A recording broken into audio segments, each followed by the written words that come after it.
everyone, my name is Katie and welcome to our Greenland Quilter channel. Can you believe it, you guys? It's Friday already. And it's also January the 9th. So we are already 9 days into 2026. I don't know what to say about all this time going by so fast. It seems like we just had New Year's Eve the other day, and now here we are over a week into January. I hope everybody's been having a great week and ready for the weekend. Let's see here. We have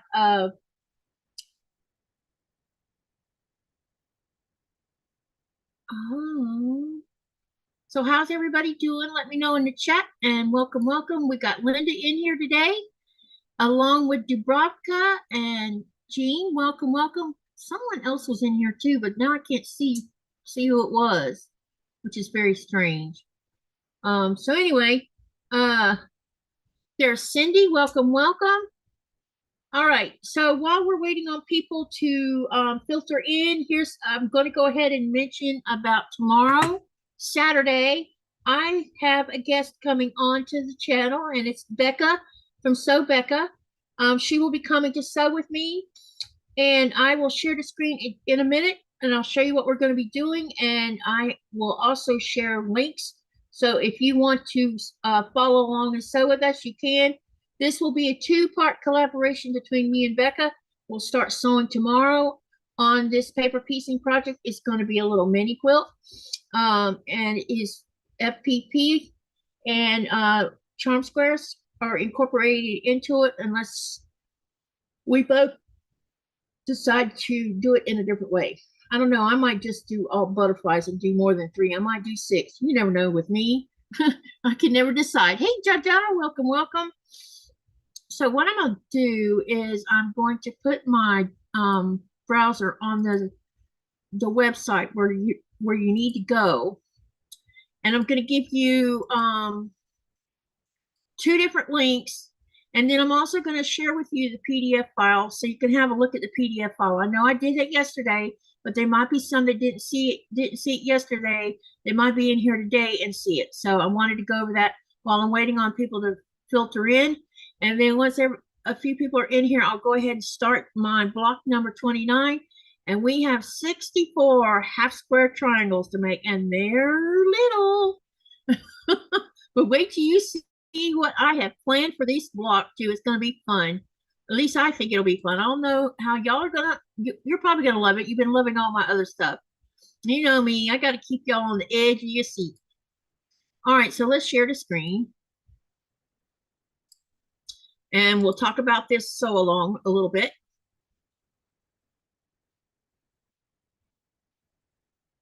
And let someone in the chat let me know if you can see the screen in your browser.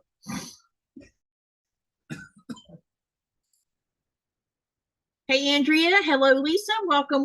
She says she's just getting off from a very long work day. And Andrea's here. Welcome. Cute butterfly, says Jaja. Okay, so we are going to be making Cricket, Gidget, and what's the other one's name? Oh, Pepper. So this is what we're going to do together. And we will start tomorrow. She'll sew a couple hours with me. I don't know if she'll stay longer or not, but she's set for 2 hours. And then I probably will just keep on going, more than likely, because you know me, 2 or 3 hours, sometimes 5 hours, sometimes 6 hours. Who knows? I can't seem to keep myself in check. And besides, tomorrow's going to be hard for me because Nikolai will be gone. And so keeping my brain busy is a good thing. So this is the name of this is called the Butterfly Charm Block Paper Piecing. And that's what Becca and I will be working on. And you can get as many colorful fabric as you want. You can be as colorful as you want. You can use, you can see she's used directional fabric in parts of this, which makes it really cool. I'm going to do mine in batiks, of course I am. But she also talks about charm squares on this page. So what I'm going to do is I'll share this link first. Then I'll unshare the screen because I have to go to the next screen to show you the PDF file. But I'm also going to show, that's what I'll show you next. But let me post the first link in the chat first. This is to the main page. Hello, Lee, and hello, Sylvia. Welcome, welcome. So this is the first link, and the next link I'm going to share with you is for the PDF. And then I'll share the screen so we can have a look at this PDF file. All right, let's share the screen again. And then someone let me know when you can see it.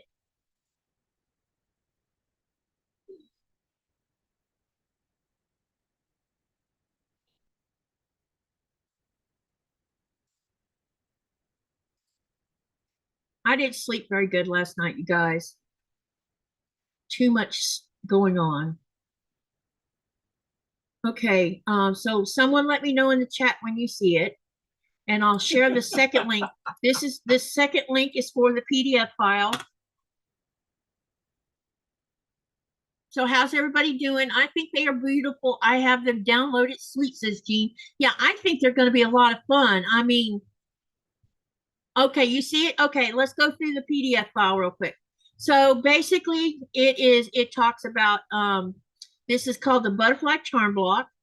These little paper piece blocks measure about 5.5 after piecing and can be used as a 5-inch finish or trimmed to 5-inch for a 4.5-inch finish square, making them perfect for mixing with 5-inch charm squares.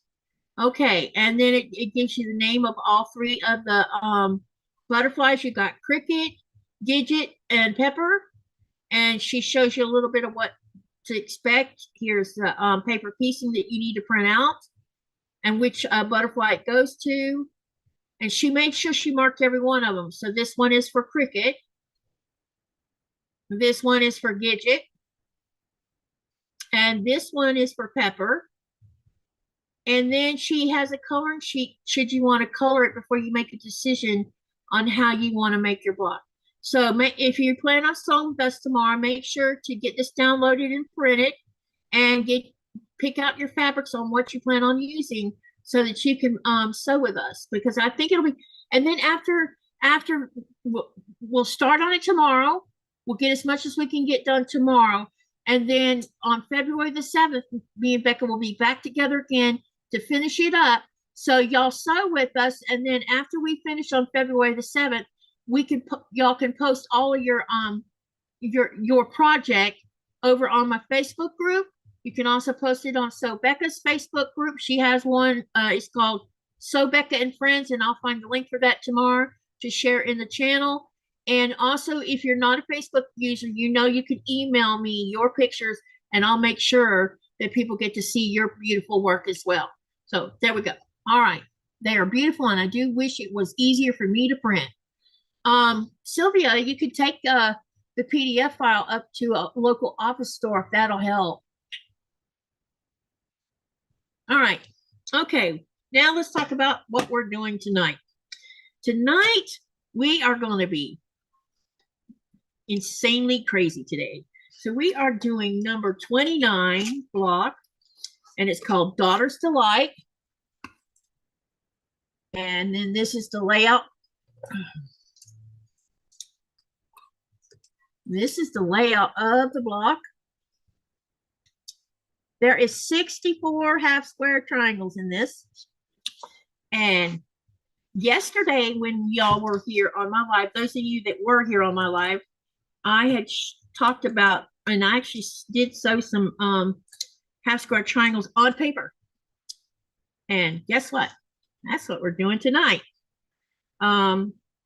These are small triangles, and so what I've done, and I'm gonna show you what I'm doing. You notice that there was, let me put the book back up here again. You notice that they used 4 different colors over here. So what I decided to do is for each one of these blocks, I'm using 2 different colors. So there is going to be 8 different colors in this whole piece. And I'm using my Batik white background for the background color. So let me show you the colors I intend on using for each block. So for block 1, we are going to have a combination of these 2 colors with the white. Those are block 1. Block 2 is going to have these two colors.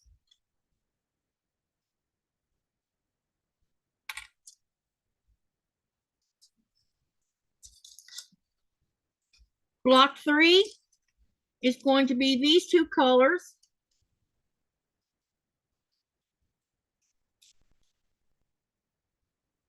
And block 4 is going to be these two colors.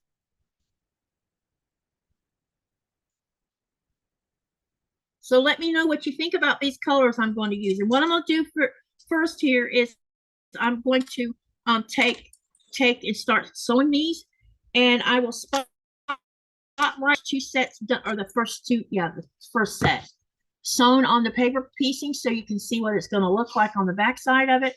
And then what we'll do is we'll get all of these sewn first. Then I'll show you about trimming and cutting them apart, taking off the ears, and I'm going to enlist my husband into helping me trim ears and cut paper or pull the paper off. So that all I have to do is press them and get them, because I have, yeah.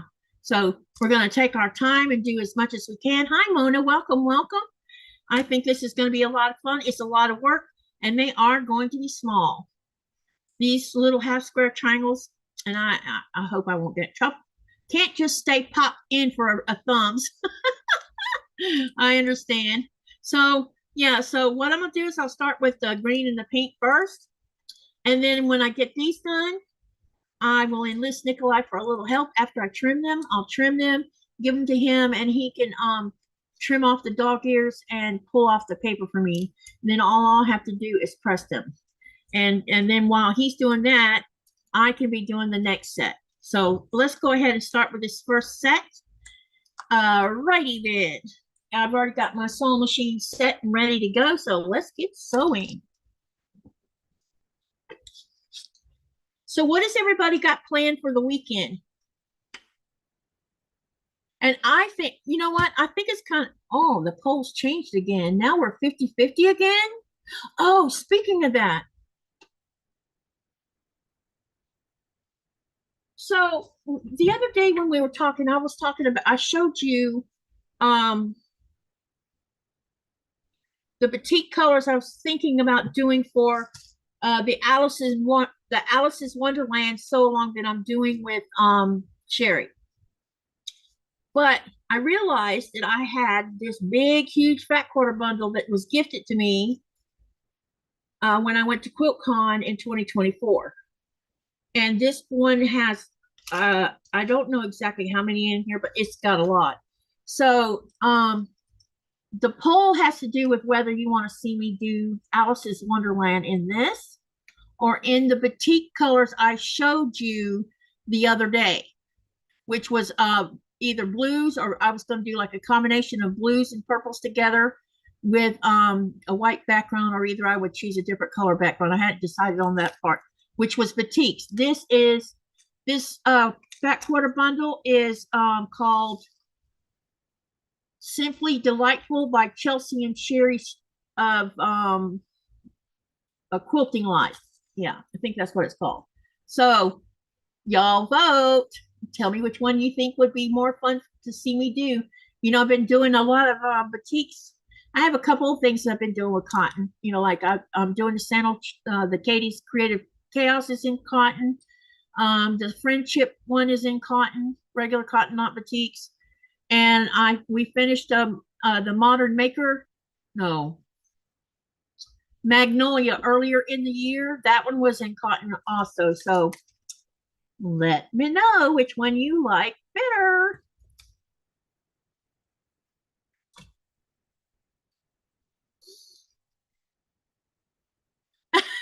Andrea says, Katie, you are the queen of batiks, so you know how I voted. Laugh out loud.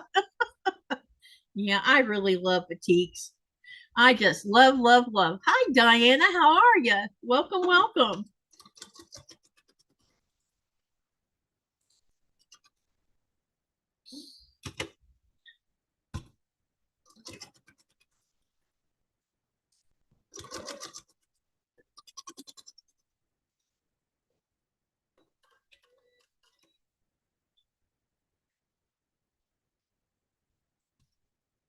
Can you guys hear any music in the background? Hey, yeah, she's saying hi. I already said hi.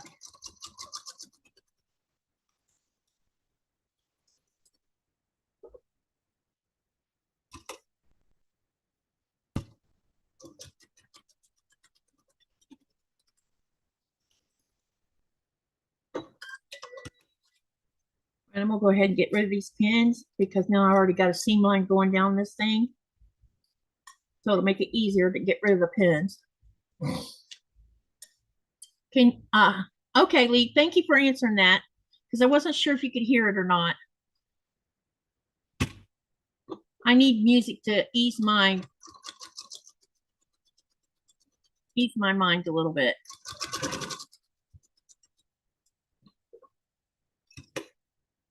Nope, you don't hear it. Okay. Hi, Nina, how are ya?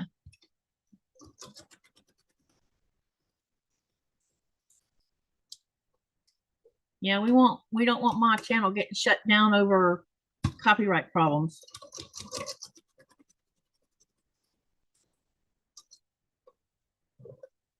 So every so often I'm gonna have to get up and go press the play button again. I don't know what it is with YouTube, but if it thinks you've been idle too long, it says, do you want to continue to listen?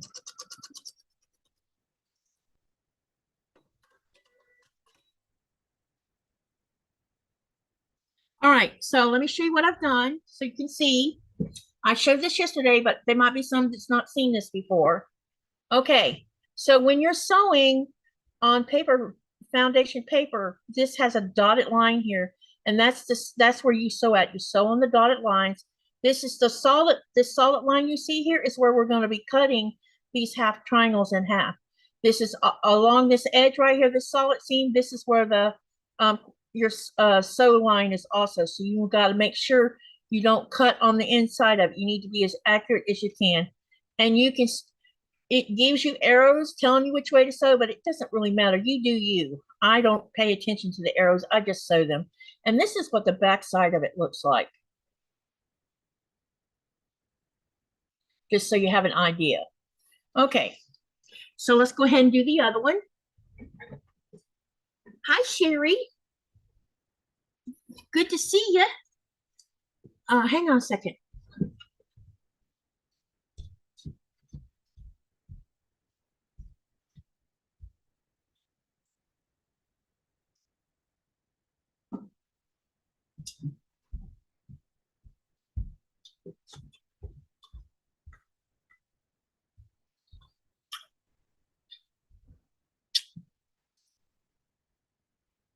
Thank you everyone who's coming in. I'm trying to think what all I can talk about while I'm sewing. Let's see. Whew. Well, we got snow on the ground a couple days ago. There's probably at least 5 inches of snow on the ground. So everything's nice and white for now. We haven't had it, the wind hasn't come yet. As you know, Nikolai's leaving tomorrow afternoon. And he should be getting on his ship on the 12th. So he'll spend a couple days traveling, as always. I don't know what it is. I'm hoping it'll improve once our airport opens, or he's not spending so many days being stuck somewhere. At least if he gets stuck here, he can come home and spend the night here at the house instead of being stuck in a hotel with crappy internet.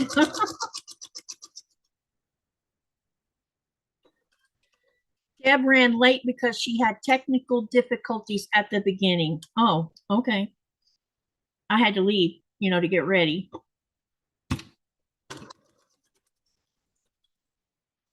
We all run into those problems from time to time. I'm super excited about getting to sew with Becca because I think it's been trying to remember when we did sew together once last year, I think. And I try to get in one sew with her, but we're doing 2 this go around. And and the next person I'll be hitting up will be Ian, because I like we usually sew at least once, sometimes twice a year also. And then somehow or another, I got to pin down Eric because I want to sew with Eric too. Eric's so fun to sew with because he's on the same page as me when it comes to sewing scrappy stuff. And his stuff is so pretty. No, I don't want to go that way. Let's go backwards.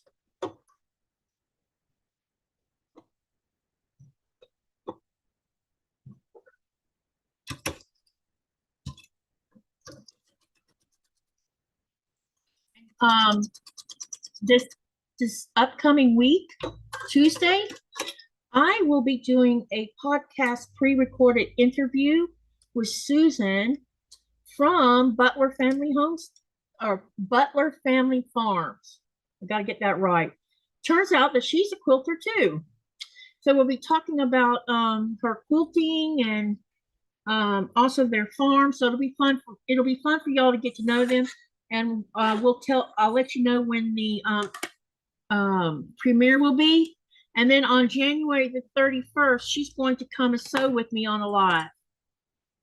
So it's going to be fun getting to know Susan.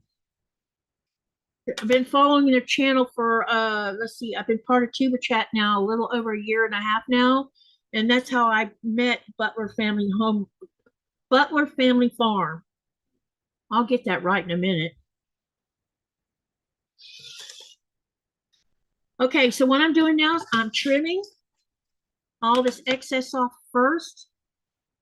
And then I'll trim them down further and then enlist Nikolai's help.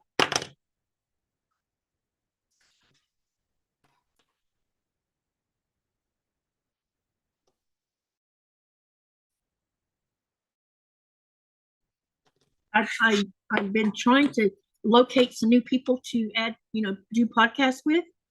So it's getting harder because, well, we got a lot of new people coming up.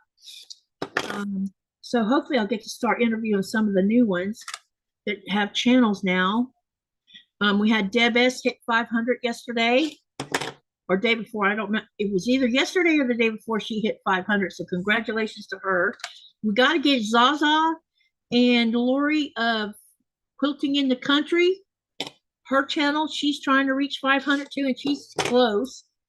And we all need to go over, if you haven't subscribed to Danny, or if you are, maybe if y'all share her lives, maybe we can get more subs to her. She's been trying to get to 1,000 for a long time.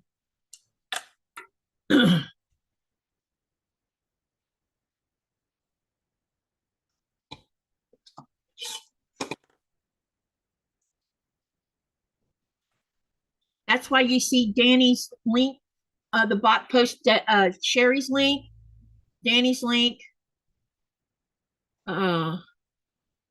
Recently, Tammy from the Siberian Wind hit 1,000, so her link is still being shared by the bot.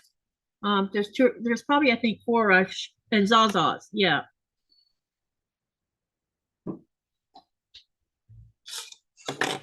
So I'll probably switch out whenever they hit 1,000 or 500. I'll switch out and put a new.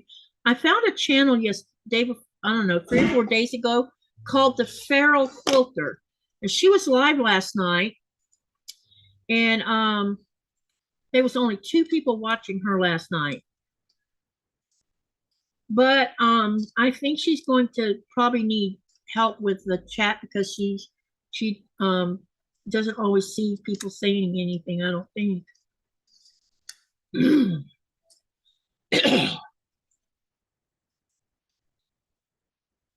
Honey, I need to enlist you. So when I fold this back, can you snip, snip, and then take the paper off? Because there's going to be 64 of these. And so every time I do a set of 2, I'll send them to you, okay? Which will be 16 at a time. So I've got to trim this one here. I haven't trimmed it yet. You remember how to rip them? You're big. I mean like this? Dang! Aw, you scared me. I don't want to re-sew them again. No, thank you.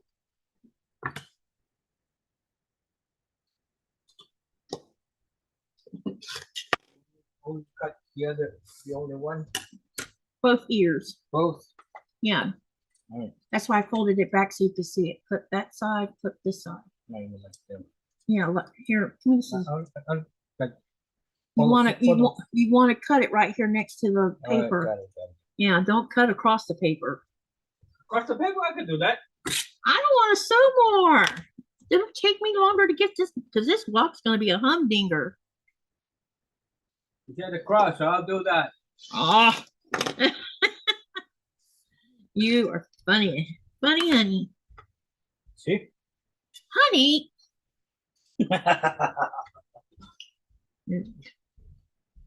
Might have to press the play button in there. I don't hear it playing. Yeah, again. So weird that it only plays like 5 songs. Then it says, do you want to continue watching?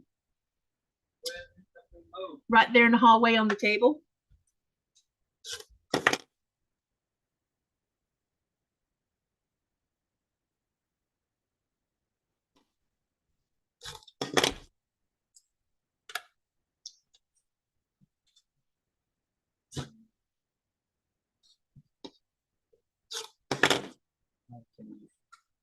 What do you need? Oh, something to put it on?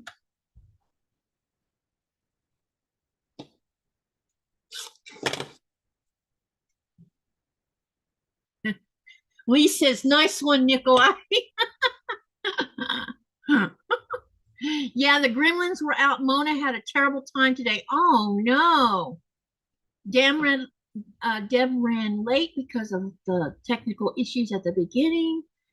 And then Andrea says, I am going back to the project I am working on, but will be watching and putting in my 2 cents worth now and then. Hey, Andrea, we should get together and we need to get together and talk to each other on Zoom. Because I want to interview you for one thing.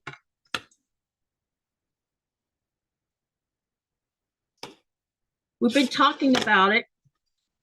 Hello, Carrie. Welcome, welcome.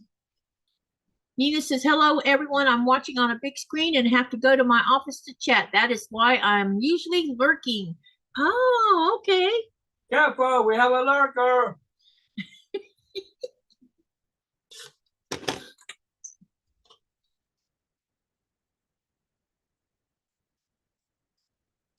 So I'm going to fold these back for him.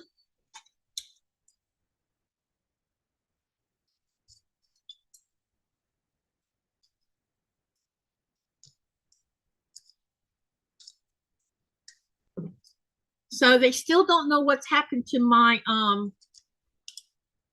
Cotton Cuts Advent boxes. As of today, we don't know. And it was sent in November. So I have a feeling that my boxes are gone. Someone probably stole them in between shipments. Which is unfortunate.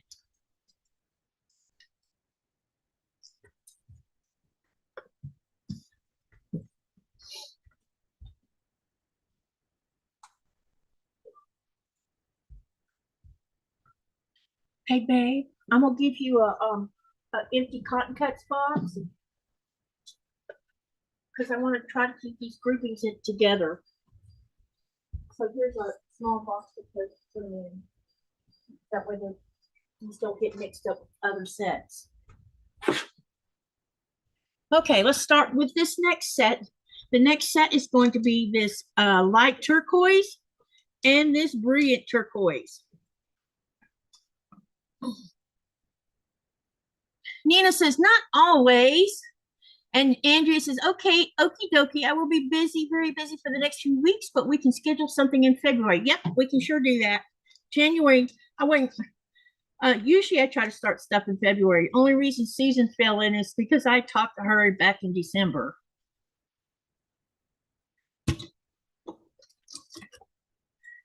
And everybody got their gift cards except for one person, and I don't know what happened with Michael's, so I'm going to use Amazon to send her a Michael's card through Amazon.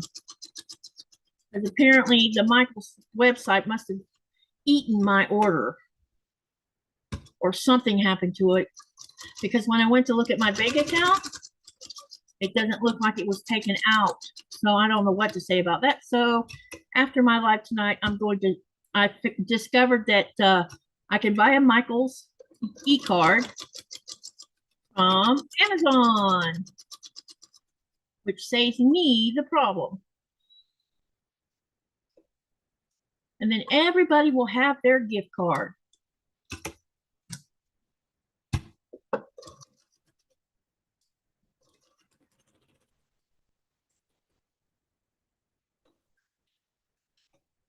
Carrie says, laugh out loud. I'm going into lurking mode. I have a quilt on my frame that I couldn't touch yesterday. Okay, we'll be here, not going anywhere. Because this is going to take a little bit of work. Oh, man.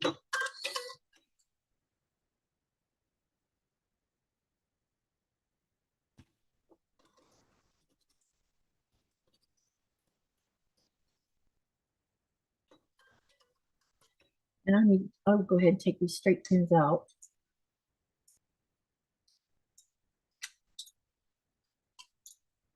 All right, so sew both those sides. All right. This is really, you can sit here and do this and watch other people's lives. To me, paper piecing, once you get the hang of what it is you're doing, it can be very cathartic while you're watching, or it makes it so you can actually multitask if you want.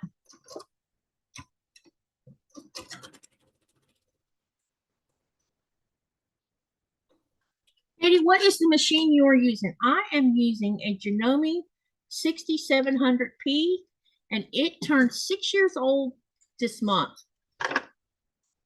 Or I've had it for 6 years. And I haven't had a bit of trouble out of it. I can tell you that when it gets dusty inside, it will act out a little bit, but not in a bad way. It just sounds different. And sometimes the feed dogs get too much dust in it. And then I noticed that when you're trying to put something bulky through there, it won't move. And that's because there's too much dust in the feed dogs. Sometimes I don't always clean it as often as I should. But I downloaded a service manual because I want to see if there's a way for me to service it myself. The sheer thought of that kind of scares me a little bit, though.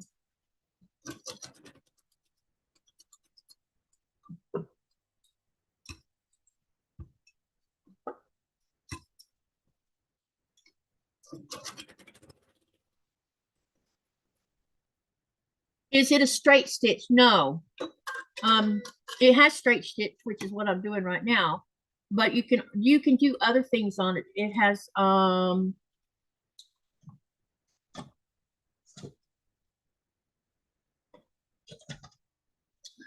it has this kind of, it has all of this in the system, and all of these stitches as well.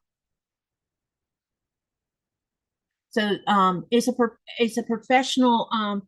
One side of this machine, the P part of it means professional, and you can set it up to be exclusively straight stitch using a certain plate, a certain setup with a foot and everything. And I haven't moved over to that side yet because I need to order a foot that I need to have. Don't have to have it. I want to have it.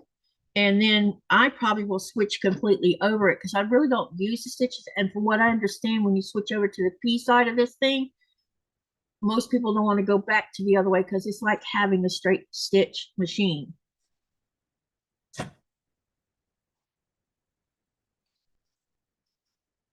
See, I didn't know I was going to get a Janome. I went into this shop. I told her I was looking for a Bernina, and I don't remember which one I was thinking about. And she asked me why I wanted a Bernina. I said, because everybody claims it's the best machine on the market. So just following suit. And she says, well, that's not necessarily the case. And she was a Bernina seller too, of course. But then she showed me this Janome and had me sit down and sew on it a little bit. And I'm like, oh my God. You know, it was so quiet. And that's what I liked about it. It was quiet on my ears. And it has this metal frame and everything on it. Other than the coverings that go over the computer part of it, up here around, you know, but the main machine is all metal.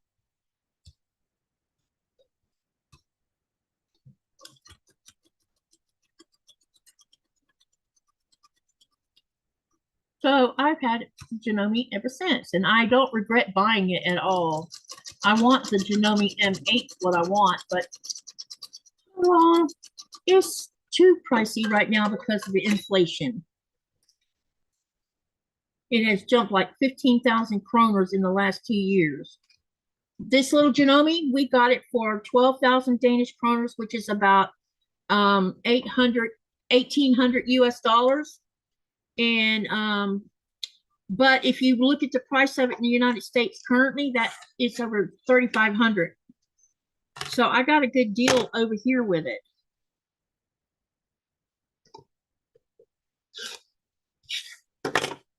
And I love it. I just want to have another. With the M8, the neck is even longer. See, they have an M8 and they have an M17, but the M17 to me is too wasteful because I would probably never ever use the embroidered side of it, but it has an even longer neck on it though. But that machine is so expensive. You can get when we were doing the Florida shop hop in 2024, we saw both machines, and the M8 was around 12,000 and the 12,000 US dollars. The M17 was 35 grand.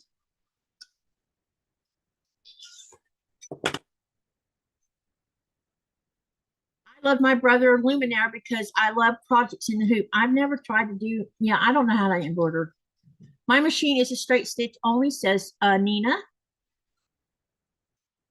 Did you say what kind of machine you had, Nina? Hey, Andy, welcome, welcome.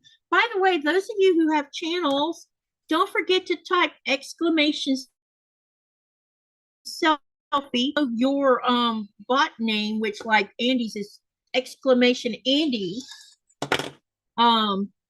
You're welcome to share your channel in the live. I have no problems with you sharing your channels. Your Dubrovka, that Luminaire looks fancy. I really don't think this machine's all that fancy, to be frank. But I haven't even used, I probably use about 10% of what this machine's capable of. I haven't even tried to learn the rest of it. Too busy making videos. That's a waste. Oh, there's a bag right there, baby. Honey, there's a bag right there. Okay, and I will set these over here. And I'll bring you the next set in just a minute.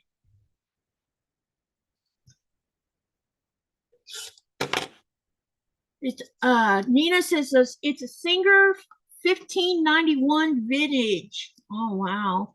I thought about buying it. If I could find the right kind of Singer, I would probably buy one. We have a Singer in the house, and I can't, man, that thing's a pain in the butt. Thread's always coming out of it. And it apparently it's a known thing for that particular machine anyway. I should have just spent the money on the industrial, or not, it's not called industrial, it's called, it has a metal body on it, but I can't remember what it was called exactly.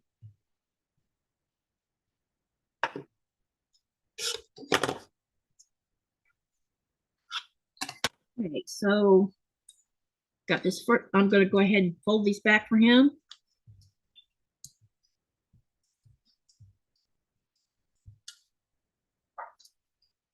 I want you to know. Yeah, very fancy in the price of a used car. Yeah, no doubt.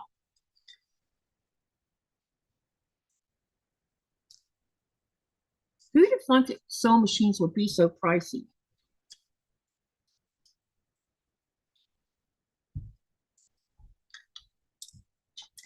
How's the meatloaf?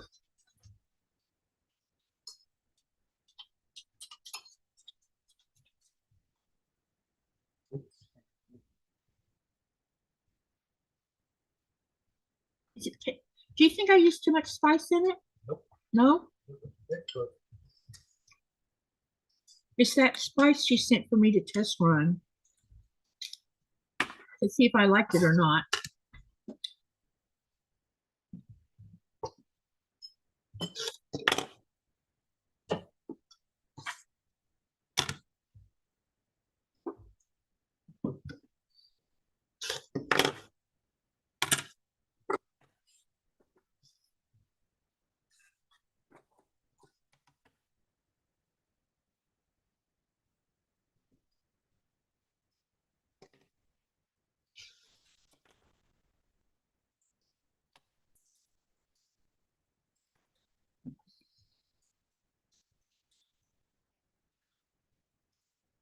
I'm going to miss Nikolai,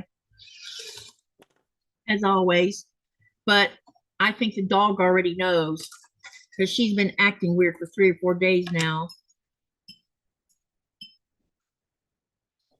When she got on the bed the night before last,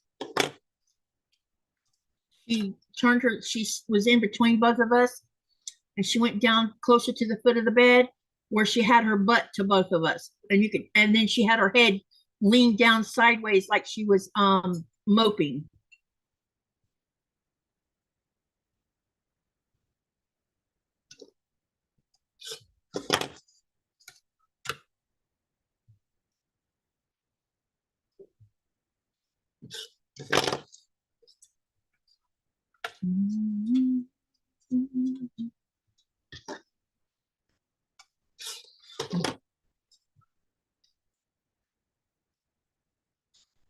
So what do you guys got planned for this weekend?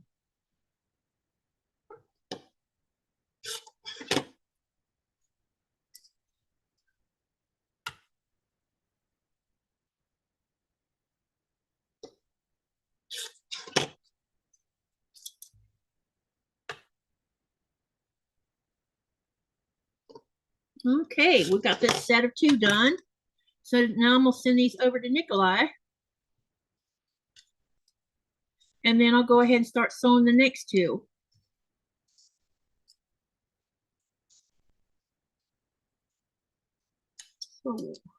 Okay, so right now it looks like the poll is showing that Batiks are in the lead by 4%.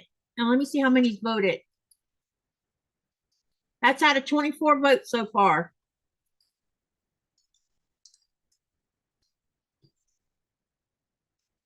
So let me see here. Let's talk about Christmas time. How many of you guys received something for Christmas? And what was your favorite gift? Name one thing that you loved above the rest of your gifts.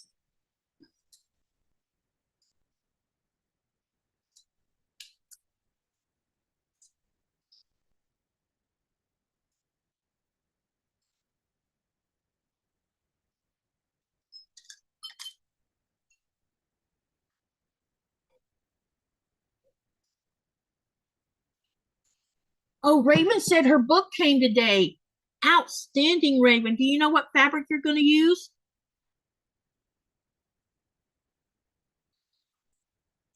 Okay, we got this ready for Nikolai.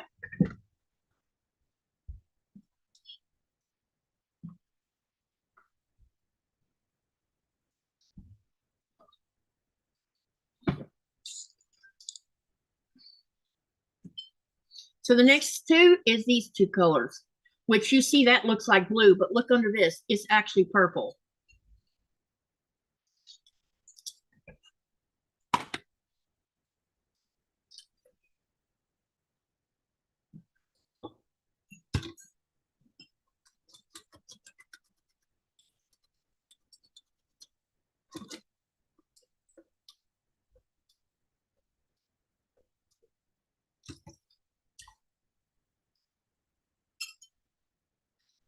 Sherry, I want some of those project trays that you showed in your video the other day.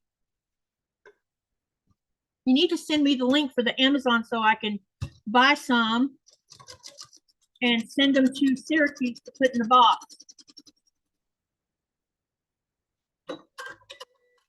Raven says, I've been hoarding fat quarters for a long time, so I'm using those and I'm going to lay them out to see which shades I still need. I most likely need pinks and yellows.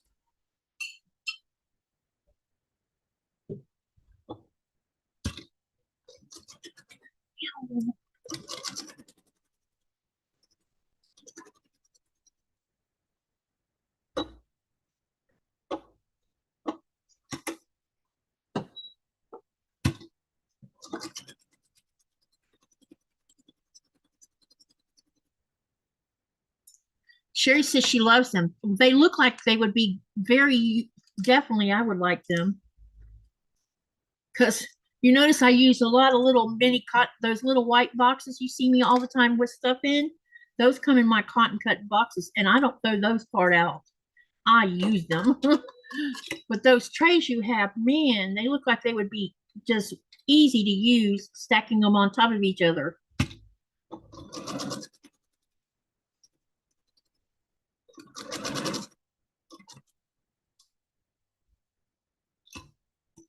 I need to go one more stitch.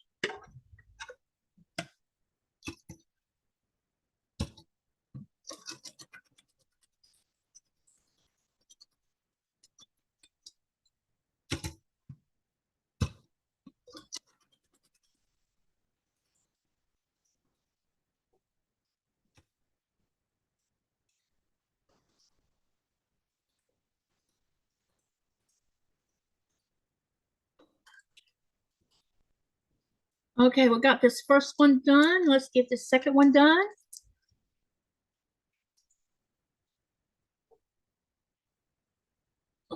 I did learn something new about this machine I didn't know. I'll show you under the wait, I might have to, I'll show you after I finish this purple one. I'll show you something that happens. And I've been trying to research it. And the other day I happened to put in there or I asked somebody about it. They had a live going on. I don't remember. Maybe it was why I found a video talking about it. Apparently, there's nothing wrong with my machine. And this has done it from the minute I took it out of the box. The very first like couple stitches or 2 or 3 stitches, there's not on the back. Come to find out that most machines do this because they haven't figured out how to prevent it, and it has to do with the cutting mechanism on the machine. When it cuts the thread, it leaves a long tail, and then when you go to start a new stitch, it pulls it down and it knots it, but it doesn't affect the stitch itself, or you know, when it doesn't degrade the whole stitch. And so I'm glad to know it wasn't my machine. That many machines experience this problem that have cutters on them. And it's because it cuts the thread below the presser foot plate, not above it. But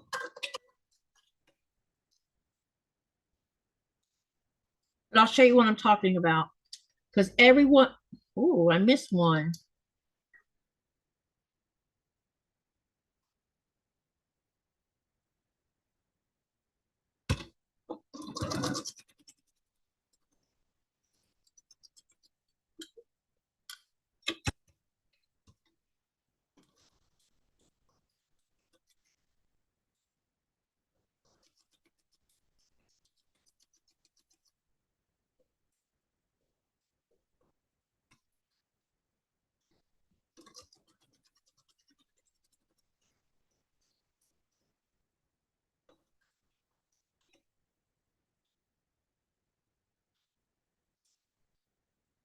Yep, there's where I missed.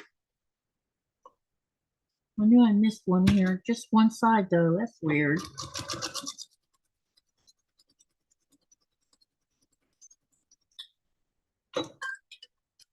Okay, and I'll show you what I'm talking about under this this camera here.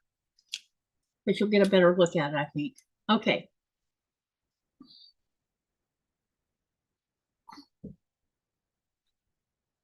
See that right there? Every time I start a new stitch, you have this little mess right here. Sometimes it's like this, or it may even just be like this. But a lot of times you see how it has that tail? A lot of times the tail will get caught up underneath right here and make that little knot. And apparently that is because of the thread cutter. Hi, Lori Clark. Welcome, welcome. All right, let's get these trimmed down.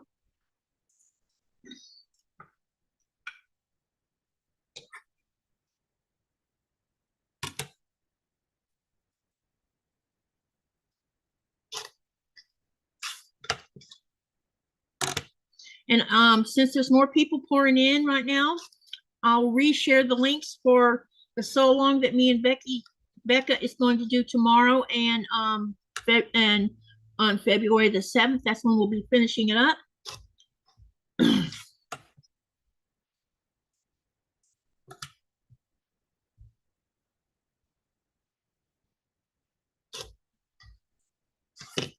Okay.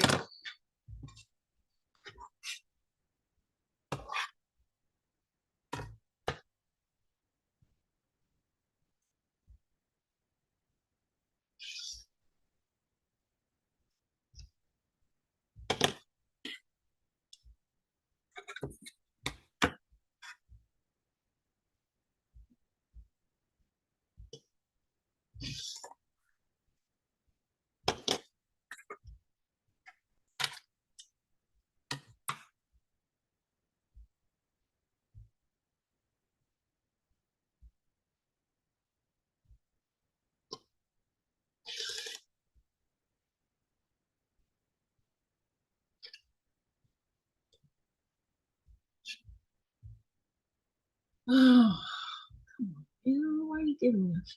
I just put a new blade in this thing, and it's already, paper must really make these rotary cutters get dull fast.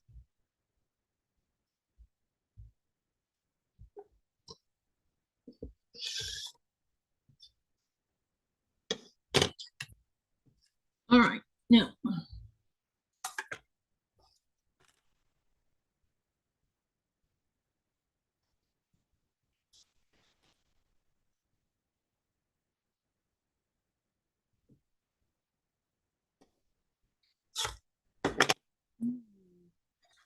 I'm gonna goof that one.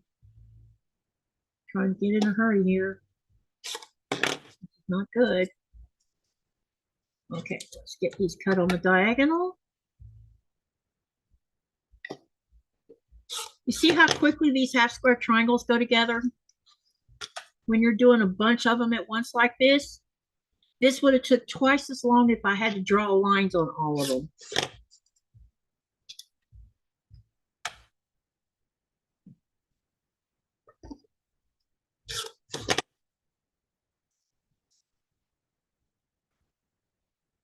I guess the extra step is tearing the paper off, but if you have someone that doesn't mind helping you get the papers off, you can save time. Nikolai likes tearing the paper off, so that's why I asked. When I have this many of them to do, because there's 64 of these half square triangles involved in this block.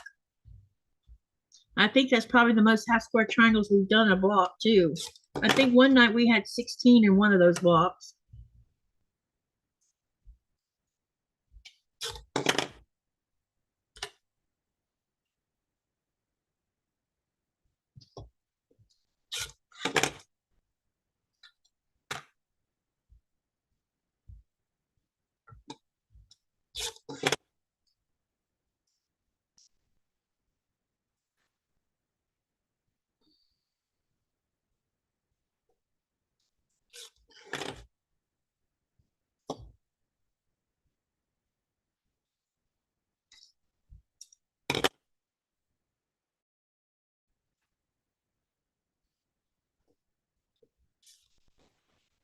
Okay, let's get these folded back for Nikolai. Lori says, I need to fussy cut 20 snow globes for my quilt. I have to put it off. I have put it off long enough. Wow. I'm not sure what the snow globes look like, but that sounds like a while of work. She says, I don't remember where I put my pack of blades. either. Whoops. Oh no. Jaja said she had just changed her blade too, and it's already dull. I've been using paper piecing for my flying geese. Yeah, I think this paper, maybe they don't they don't do so well with this.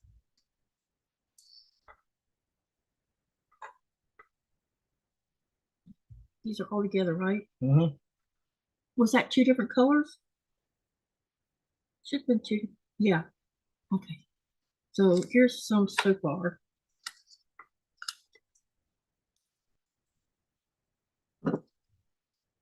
But you can see this is going pretty quick. What's going to take time is sewing all these together and getting them all lined up properly and laying flat. And as tiny as these little half square triangles are, that's going to be fun.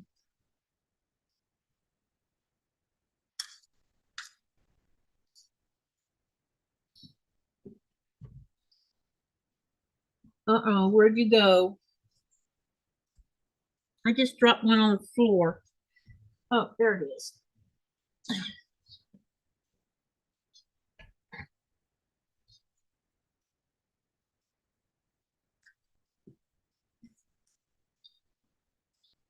Hi, Linda. Welcome, welcome.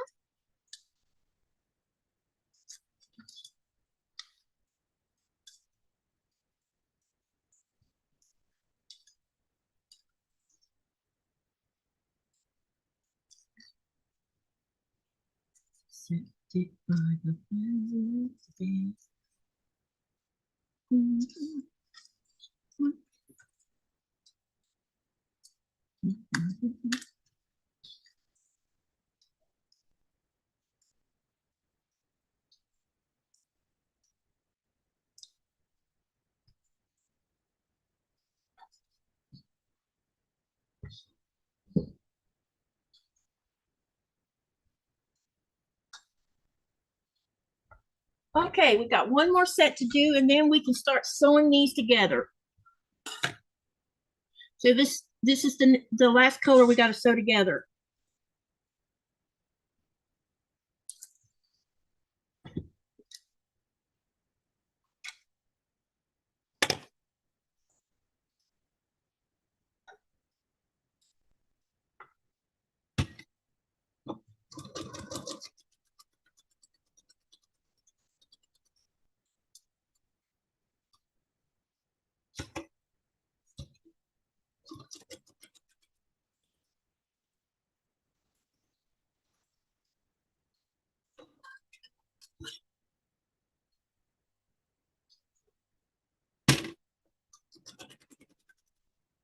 Uh-oh, it's pinning in a way.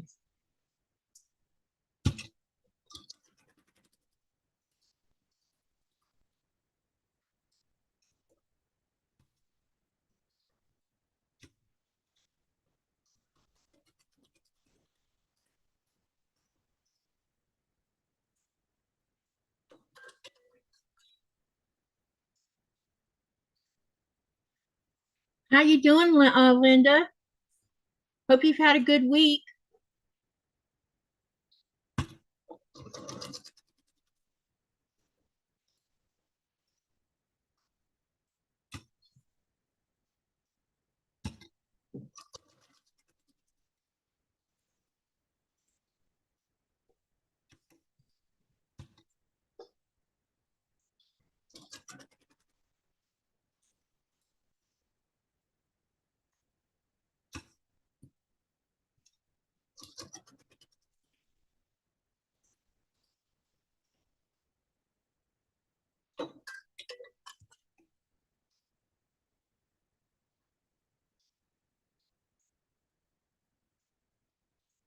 Y'all are quiet tonight.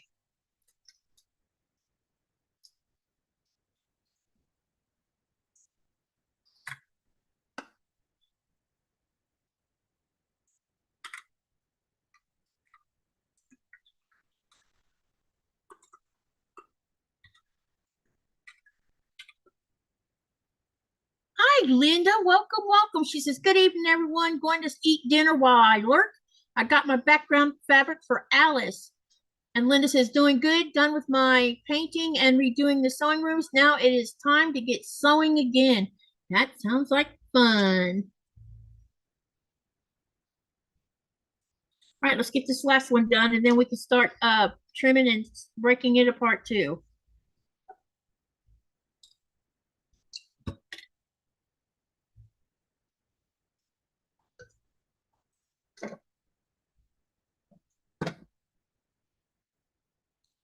And Janet said, hey, no, yeah, hey, Janet. She says, I am folding fabric and cleaning my room. Yeah, I think Monday, I'm going to use Monday to clean up and straighten up in here because I have been really sewing up a storm.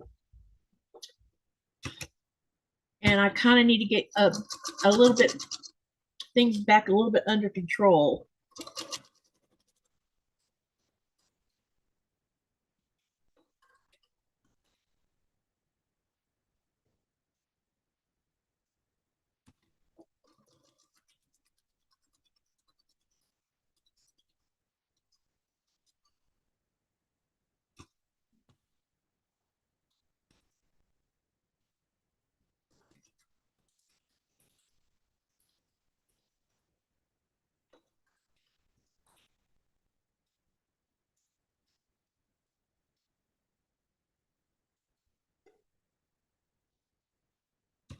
I'm still in the background cleaning and prepping dinner. What you making for dinner, Andy?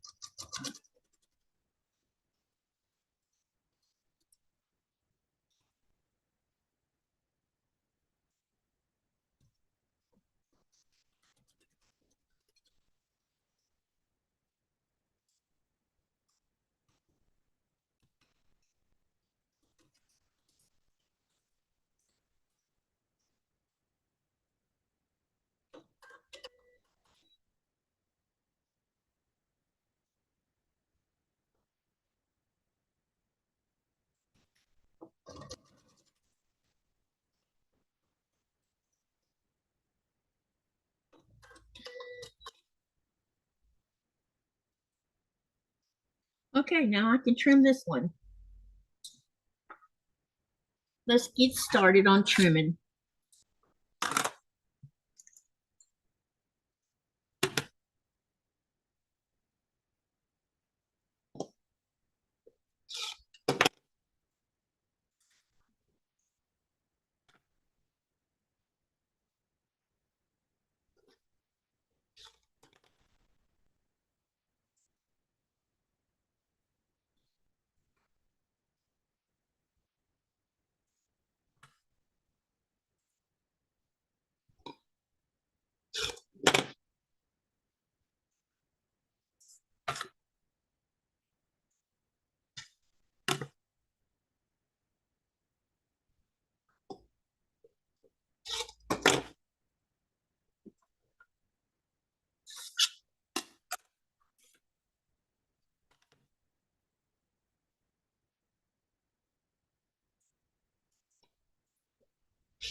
Thank you, honey.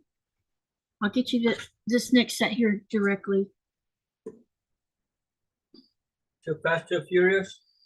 You're booking it along. That didn't cut right.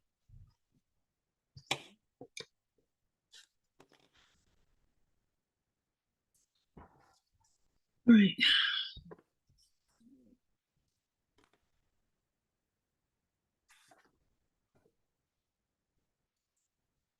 Got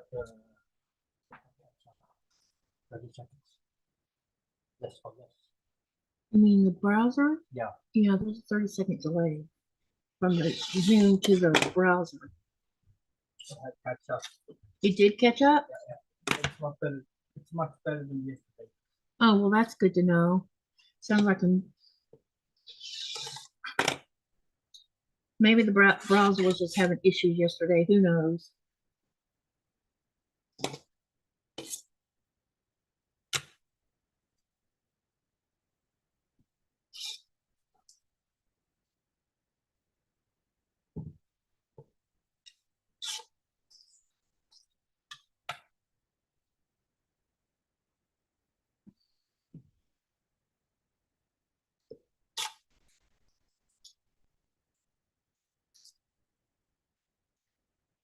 Swedish meatballs with mashed potatoes and green beans. Ooh, that sounds yummy.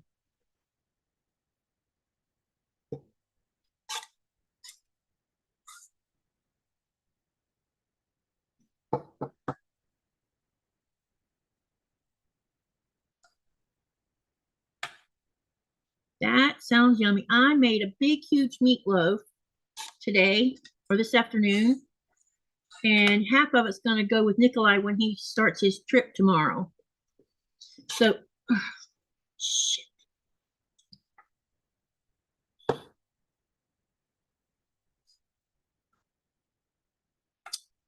Sorry, guys. I bet you I'm going to have to remake a block. We will see.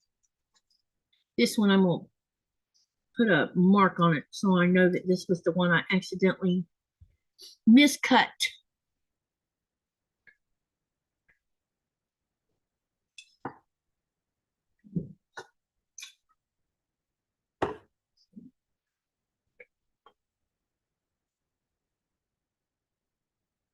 It won't take long to replace it if it turns out it's too small.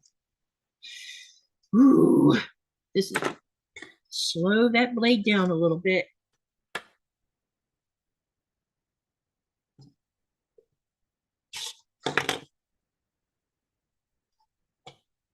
Jojo says, laugh out loud. It's okay.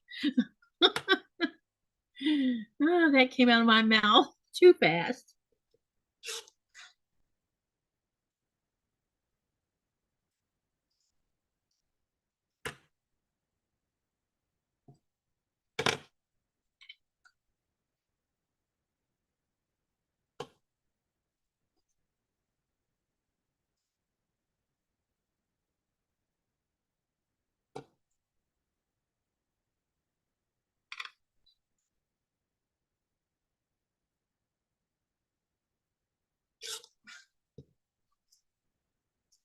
Hello, Amanda. Welcome, welcome. She says, happy Friday, everyone. Finally in my sewing room. Awesome.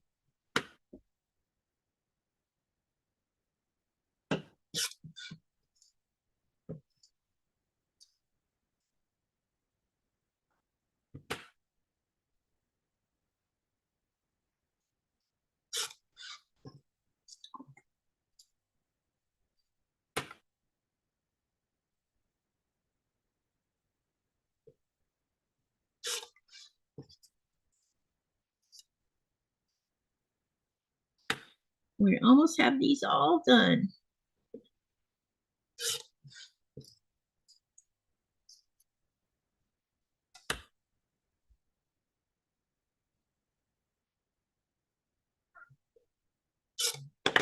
Okay. Honey, I'm going to stick a pin in these two because that, even though I put chalk on the back of it, it might come off.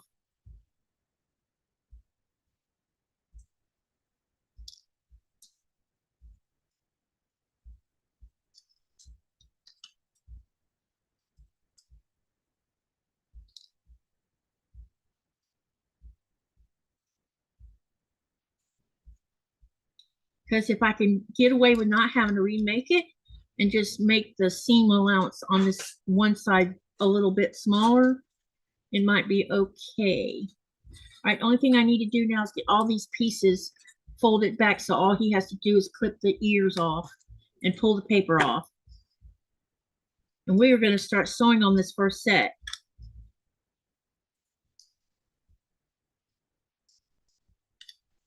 So, Amanda, what are you planning on working on today in your sewing room?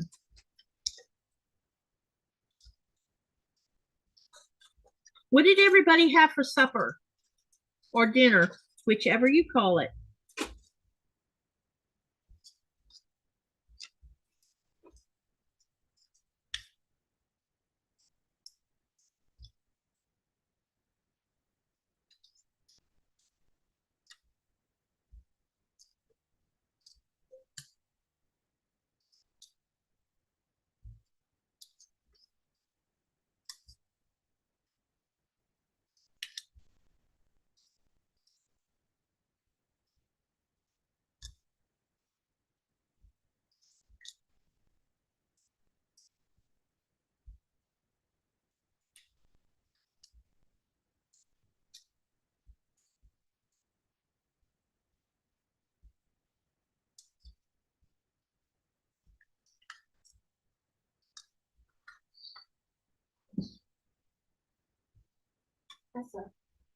There's two of these that have a pin in it.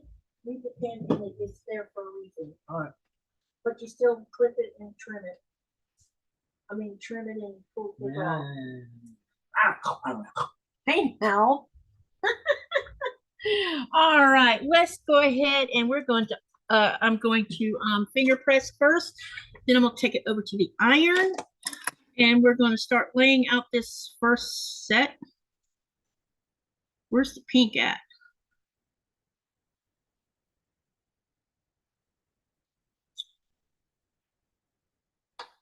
Two, 3, 4, 5, 6, 7, 8. So where is my pink? Oh, it's right here hiding underneath all these little clippings. Okay, so let's go ahead and start finger pressing these. I don't have to worry about the dog ears or the ears because Nikolai chopped them off. Hello, Ninja. She says fixing supper. It's black rice, fish, shrimp, and sweet potatoes. Part of that sounds yummy. And Linda says, I am fixing ham, white beans, and corn. Ooh, that does sound yummy. Janet says, I had grilled chicken salad. That sounds yummy. And then Amanda says she made spaghetti squash with shrimp and basil pesto. And Dubrovka says pretzels. Hey, did you buy any pretzels, honey?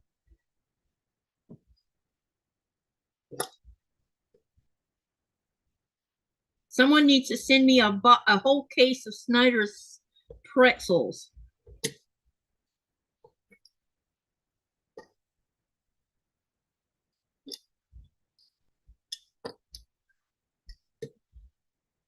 Look how tiny they are.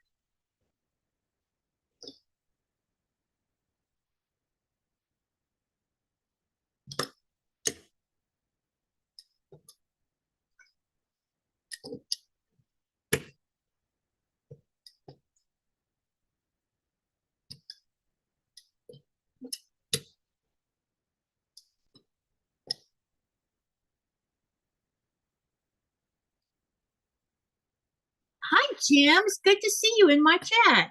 Welcome, welcome.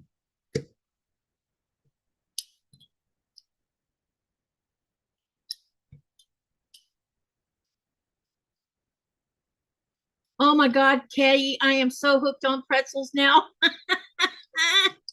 Yeah, we love pretzels too. Every time I go to the States, I come back with a lot of because we like the Snyder's the best in the United States as far as when you get them from the States. Because those are the little bow tie Snyder's ones. Oh my God. They are so tasty.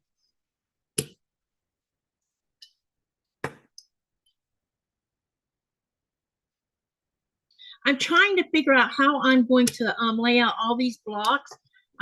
What I am going to do is go buy 2 or 3 flat sheets. And then I'm going to have to put Nora in the hallway, close the pet gate so she can't come in the kitchen, and lay out the sheets down on the kitchen floor.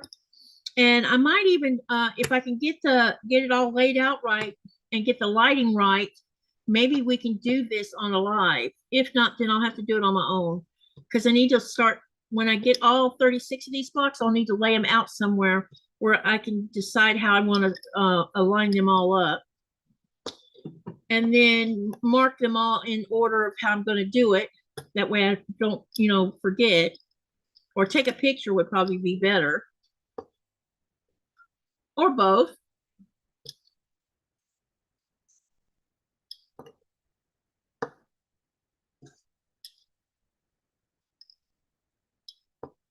Oh boy, I'm listening to some Metallica, you guys.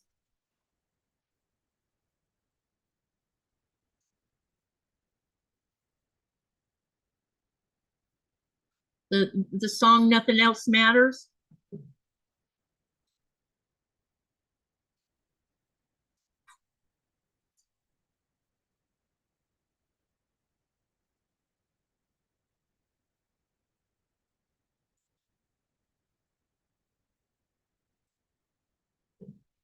Nothing else matters.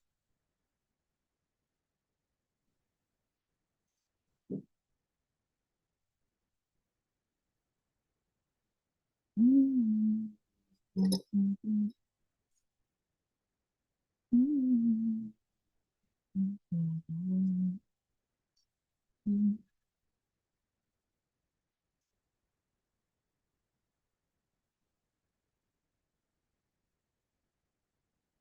anybody seen Rita today? And Laura Suck, I haven't seen her today either. And Debbie's not here. And I haven't seen Robin either.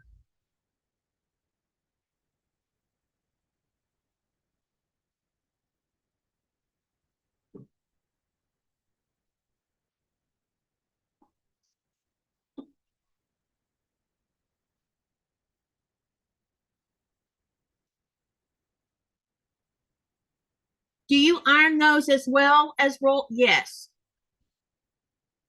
Because there's going to be a lot of seams, and the flatter you get them, the better.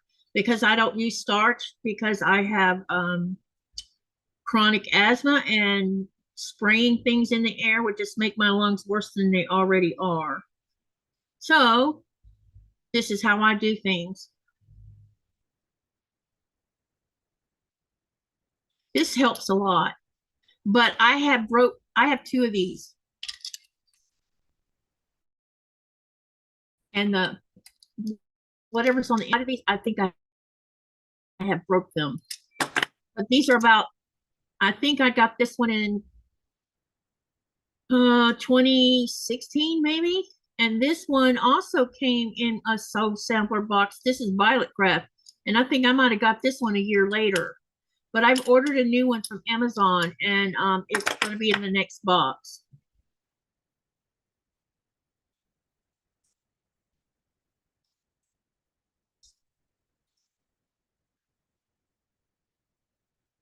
So is Nikolai all packed up to go? No, some of his clothes are still hanging on the clothesline. I have a clothesline in our bathroom. Our dryer died on us, so I've been having to hang up clothes in there. But they're dry. He just hasn't took them off yet. He probably won't pack until the morning. He'll be up at crack of dawn probably. But at least he doesn't have to be at the airport at the crack of dawn. That's a good thing.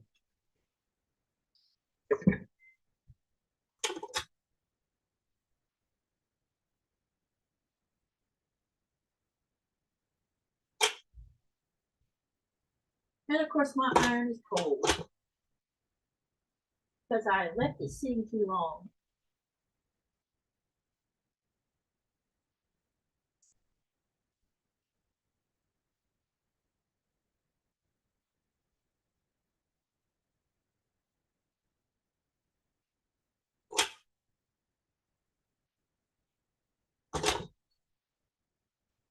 I'm gonna go put more drink in my cup.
Thanks, son.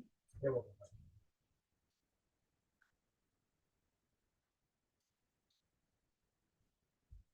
Can you hit that play button again? You want to open the door? Yeah. It is warm in here, It could be the iron. but this iron's making me hot. Yep.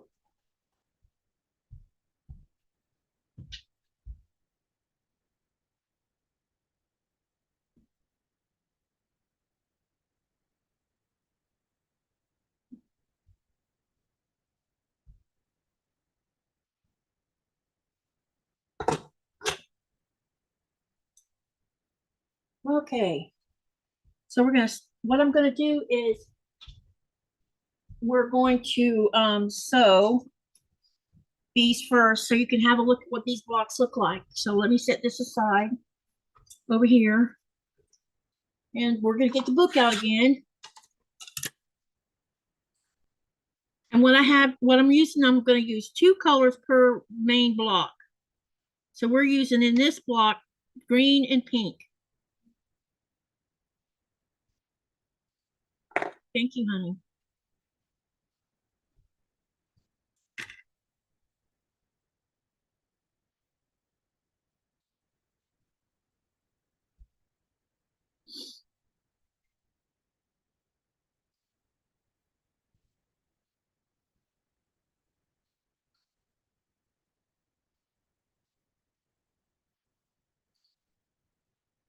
So there's 16 half square triangles per block. We have 4 blocks that'll have sets of 16, which equals out when we sew all of them together, we will have 64 blocks. Hi, Jody. Welcome, welcome. Let me see here. Let me see. I got to catch up here. Jody says, happy Friday. And hi, Andy. All right. And then Janice says, have you ever tried Dot's brand of pretzels? They have different flavors. No, I've never even heard of them. And apparently Amanda knows Dot's pretzels. She says they are amazing. All right. So let's go. What page was this supposed to be on?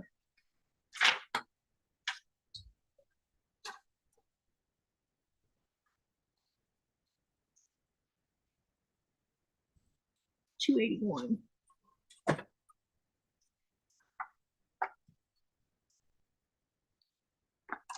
Okay, so let me show you the blocks one more time to refresh your memory, because we're going to be making 4 of these. So what I'm going to do is look at one of them and set this block up. Andy says, dots are my favorite for the mustard ones. You mentioned mustard, and Nikolai's like, ew. He doesn't like mustard. There's not much he doesn't like, but mustard's one of them. Okay, I'm just going to start. And so I'm going to be rotating. You're going to see what I'll do in just a second.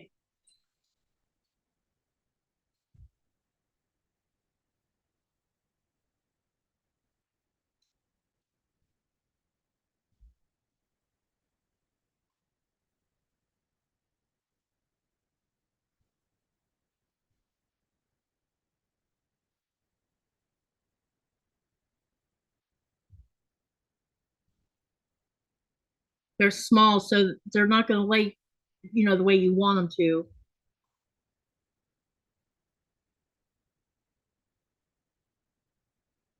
So it's going up, down, up, down. And then the second row is going to be like this. And then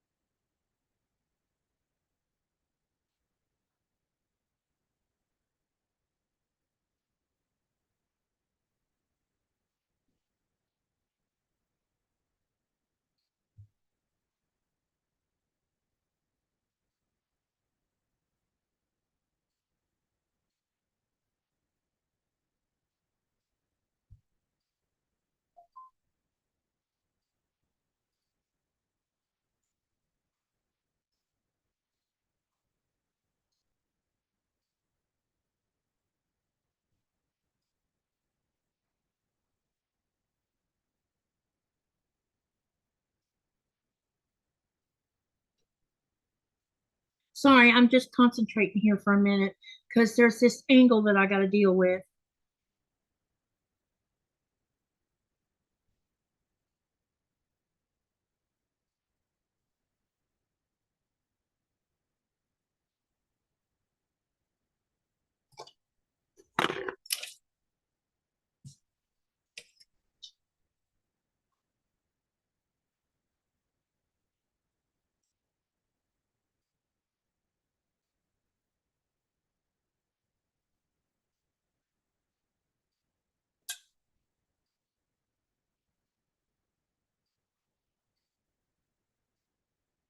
Oh, that's wrong. And it's supposed to be like this, which means, okay, we got it going right now. Now I have it doing what it's supposed to be doing. Okay. We got this one going like this. And then this is going to go like this. Okay, can everybody see that okay? Let me know if you want me to. I can no, I might not be able to spotlight it. What do y'all think about that?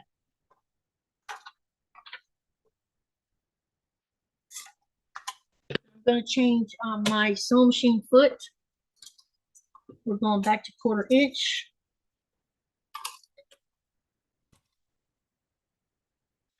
And I need a leader. What do y'all think?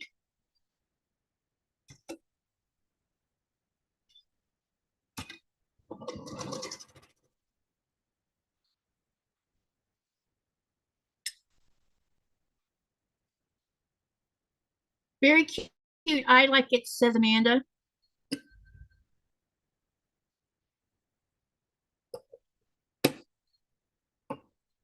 Okay, so what I'm going to do is I'm going to have to be very careful that I don't change a direction of something.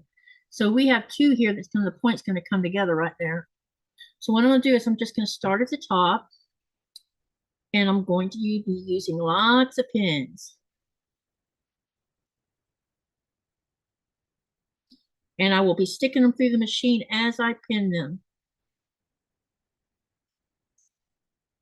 That way I can keep them in order.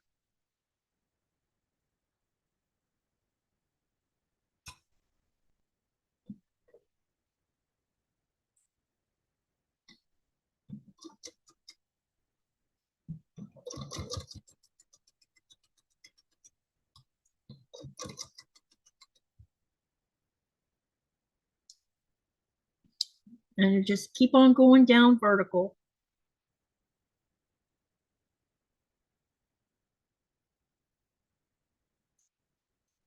Dubrovka says it looks good. Jim says he likes it.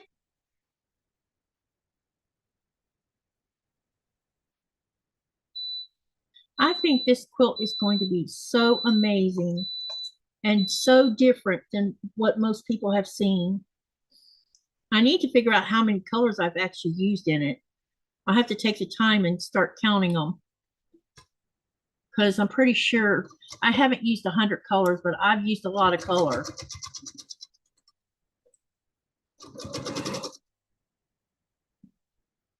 I'm pretty sure there's no 100 colors. If there is, it'll surprise me.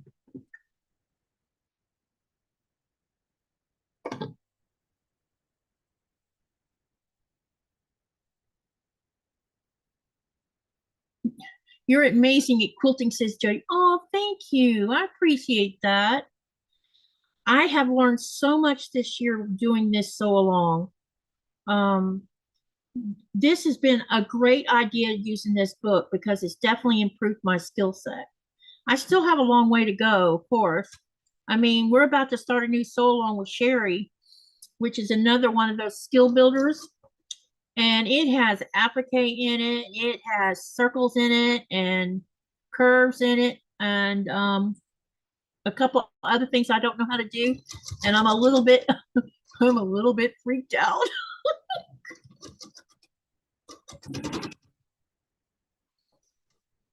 Because the only applique I actually know how to do is reverse applique. And I've done reverse circle applique, which to me was fun and easy. and then did a reverse applique on a half circle, which is on my Sugary Dew quilt top. So that's the only applique, if you want to call it that I've done. I've never done it on top of the fabric. Although I saw I'll find the pattern. I'm trying to think who's doing the pattern, but there's a quilt so long. I want to do it, but I don't know if I can do it because there's circles all over the place in it. But they're doing the circles on top of the fabric, and I'm like, I would rather do it under the fabric.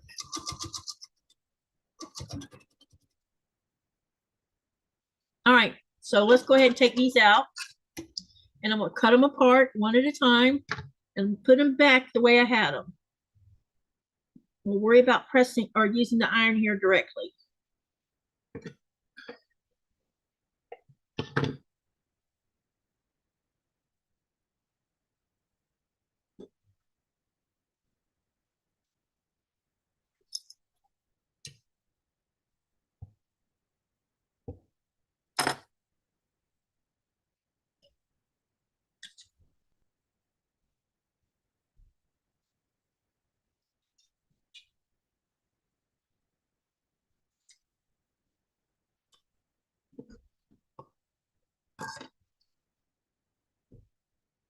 I have only done reverse applique on my embroidery machine, and it was very pretty. Yeah, it's really cool how you do it.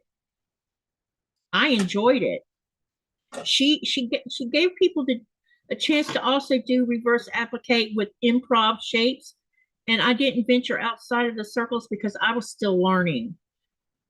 I almost quit doing the so long because of the these are not.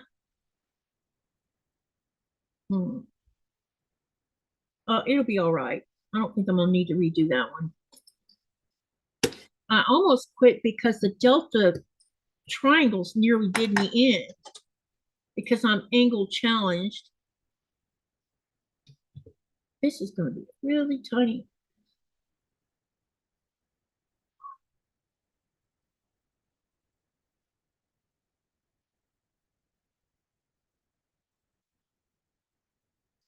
Okay, now we'll get the next one.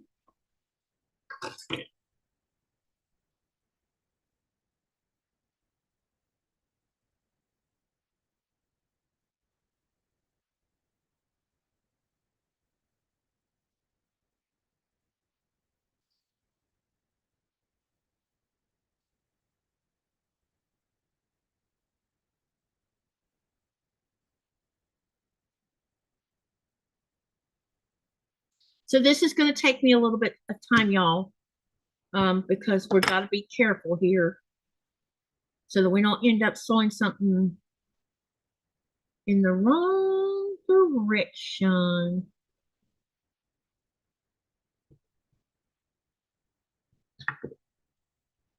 When is Sherry starting the sew along? February the 1st at 3 p.m. Eastern Standard Time, I think. Sherry, are you still in the chat? I think it's at 3 p.m. Eastern.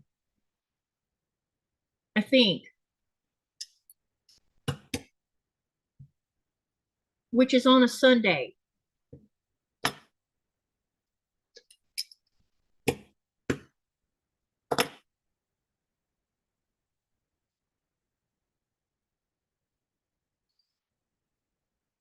See how that's coming together? Oh, it's almost like a half pinwheel.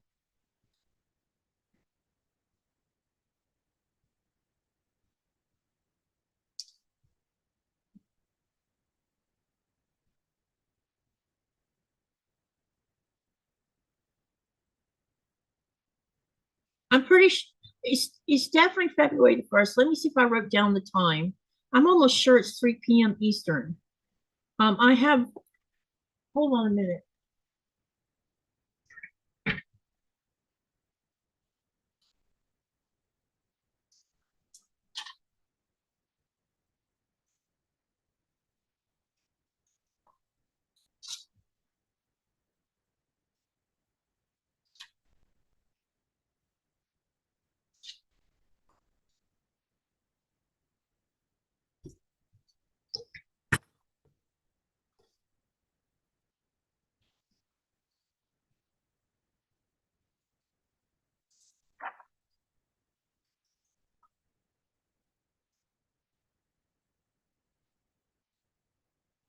I haven't transferred my stuff over to that yet.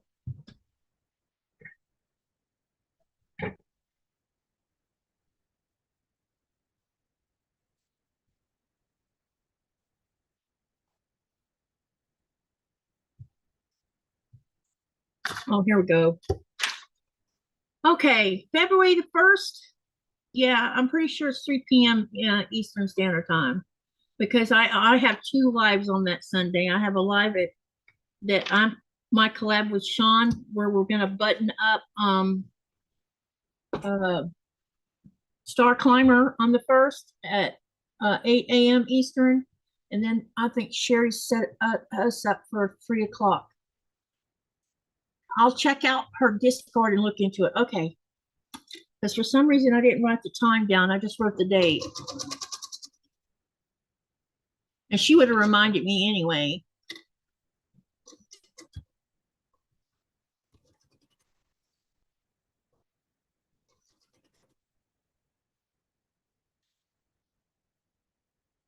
Okay, no, so the next set.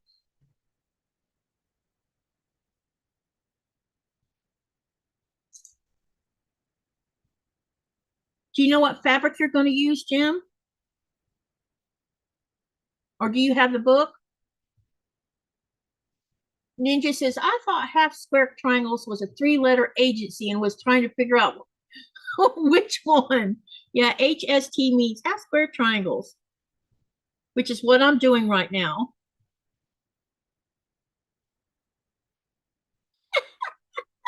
Then I saw Half Square HST apostrophe S and said, well, duh.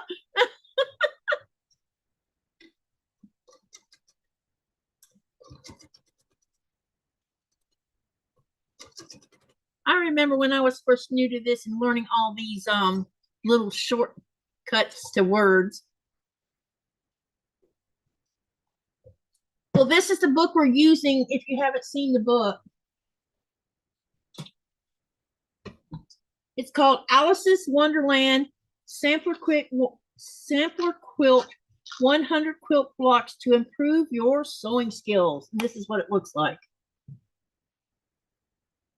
It's a really nice book. It's hardback. Let me see how many pages is in here.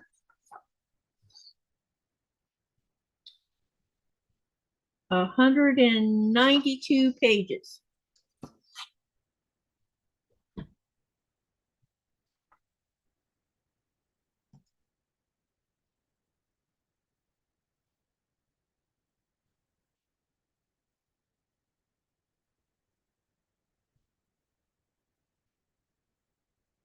HST in Canada is a tax, says Lori. Oh, that's funny.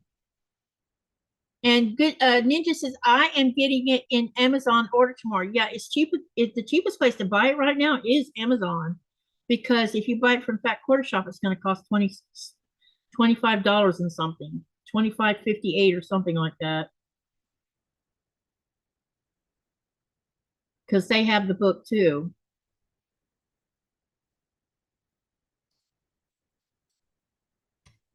A whole $10 more.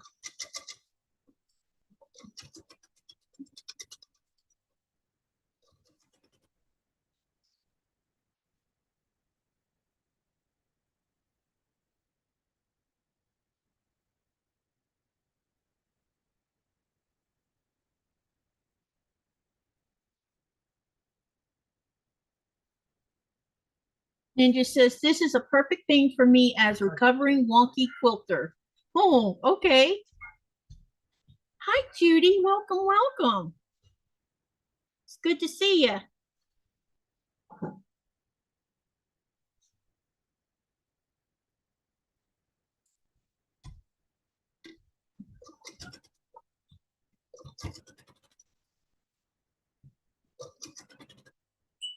Okay.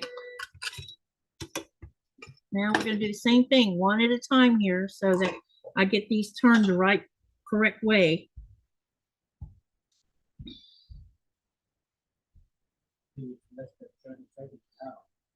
What is? Oh, well, that's good to know. And you know what? Somebody did a boo-boo, I think. Oh, I'm fine. Woo! I was getting concerned there for a minute.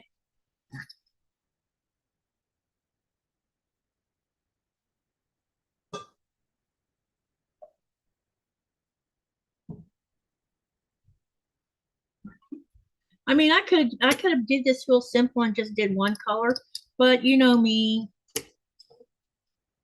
I want color.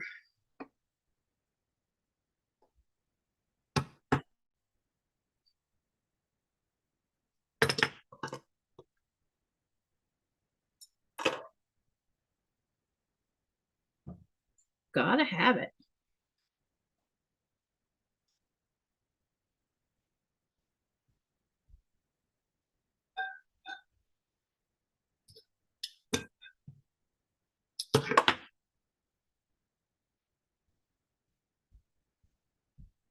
It's like that.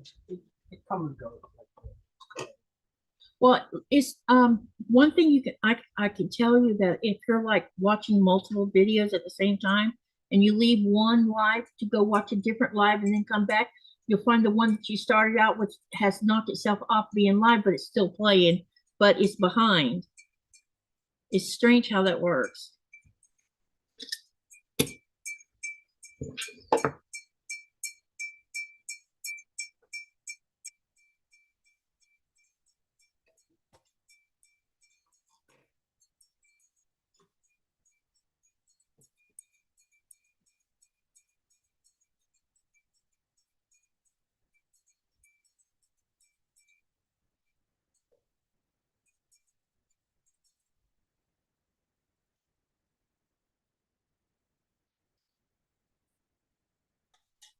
Alrighty. And then we're gonna make sure these are all, okay, so what I'm gonna do is, because I have to be really careful here, and I'm probably gonna be slow mowing a lot of this, and my life's probably gonna run into Donna's. I'm almost sure it will because of me trying to do, it's either I do one or two blocks, and I can ask, you know, maybe, because Donna starts less than an hour from now. Unless she's not having a live tonight. I haven't looked. Because I know they were sick this week. So I don't know if they're having a live tonight or not. If they're not having a live tonight, then I'm not going to worry about it. But I'm gonna go over here and I'm just gonna pick one at a time up and press it and then bring it back so I don't mix things up.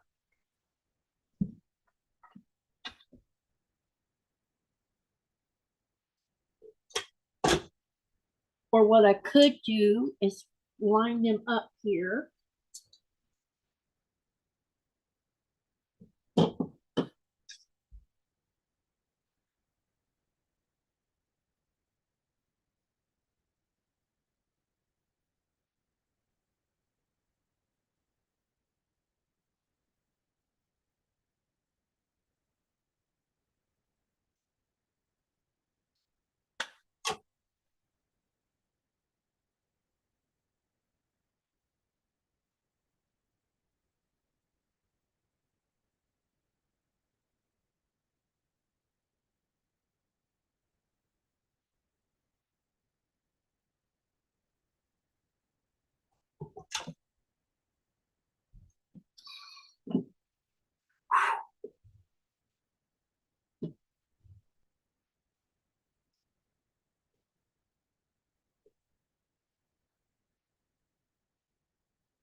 Okay.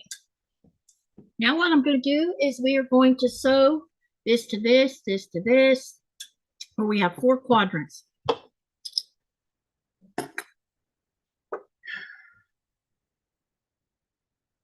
Jim says, you're braver than I am, Judy. I'll stick to Discord live for me. Judy's going live. Oh, by the way, if you have a channel, you can type exclamation selfie to share your channel. You're welcome to do that here. I have no problem with that. Donna looks like she'll be live tonight at 7. Tilda 7 Tilda. Okay. What?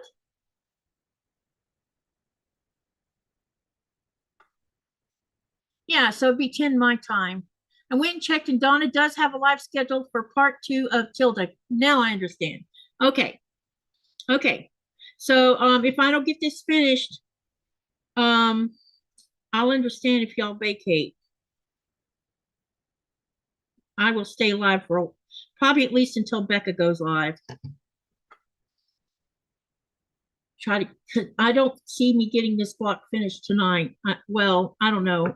I may have to finish it off camera, but I would prefer to do it in front of the camera. So I could always put it aside, and maybe Sunday I can do something about it. All right.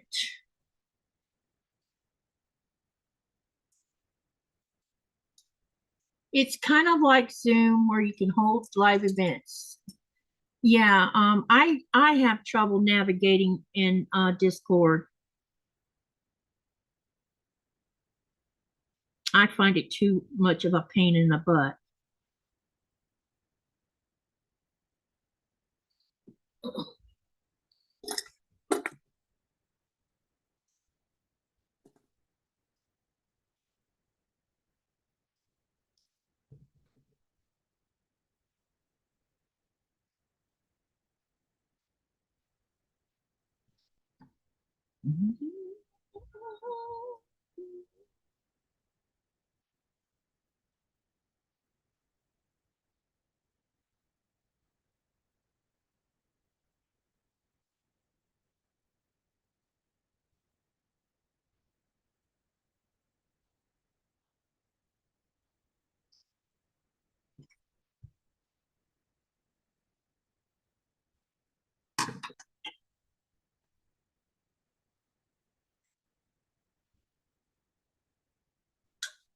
Get me in trouble.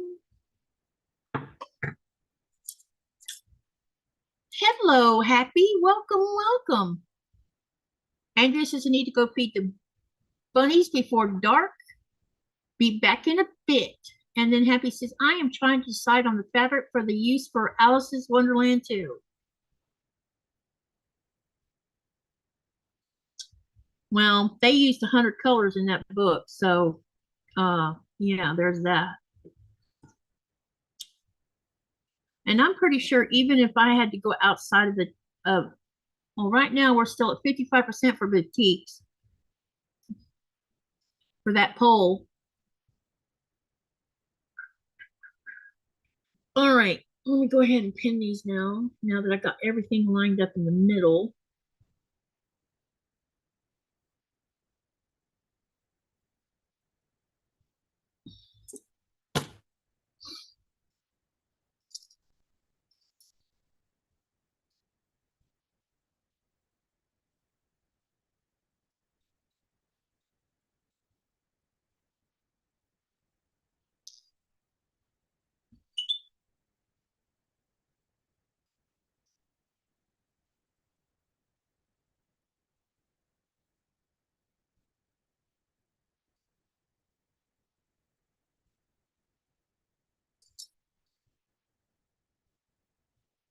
But the first couple of blocks are just 2 colors.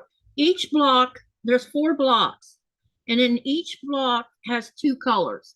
So we'll be using 8 colors overall, and there's 16 half square triangles in each block, and there's 4 blocks, which totals to be 64 half square triangles. And these are small ones, so this is going to take time. I'm not a fast, yeah, I don't go fast. Not when it comes to angles, because I am very angle challenged. And I more than likely will sew something wrong and have to go back and take it out. Because I always do it every time, no matter how much I try to be diligent. I always make at least one mistake.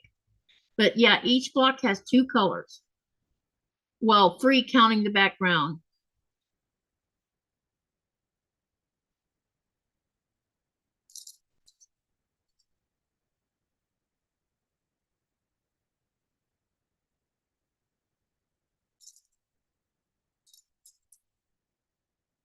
So right now we're sewing together green and pink. And then we're going to have a yellow and a, forget what, I think burgundy to sew together. And then the other two, there's a set with turquoise and a dark turquoise with a light turquoise. And then we have a purple with a, it's not pink. I don't know what color you want to call it.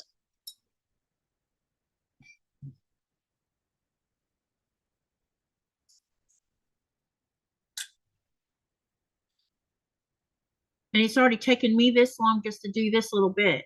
But everybody wanted me to start from basically scratch anyway, because we talked about it last night. Everyone wanted to see me start from the very beginning of where I started with the fabric.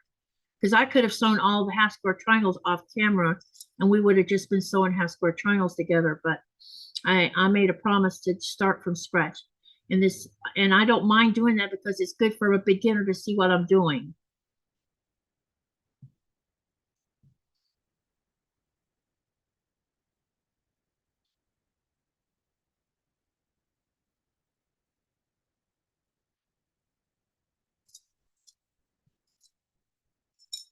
Happy says she might use batiks too. Yeah, because you can get as colorful and scrappy as you want with batiks. Or you can get as organized as you want with batiks. I need I need to start thinking about a name for this quilt top for these 1,000 block. I don't know what I'm going to name it yet.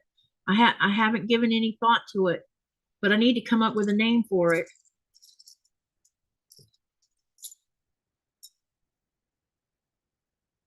Could call it the quilt of many colors.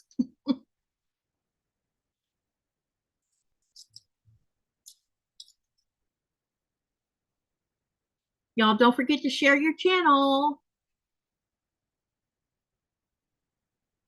All right, now I'm almost got all of these. I just need to pin this last one.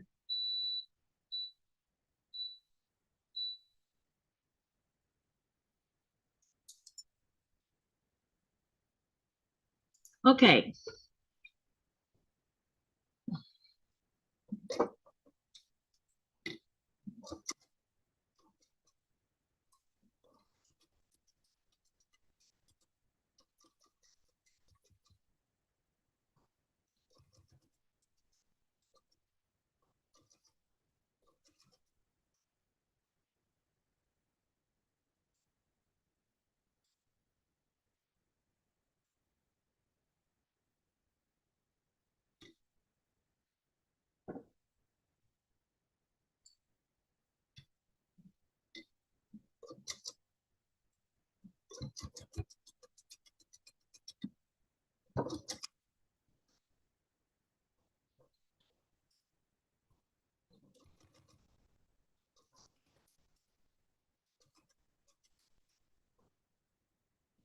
Now let's take these two out first.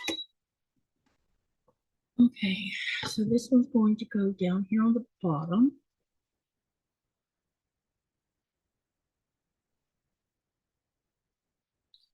And I'm going to go ahead and finger press it a little bit.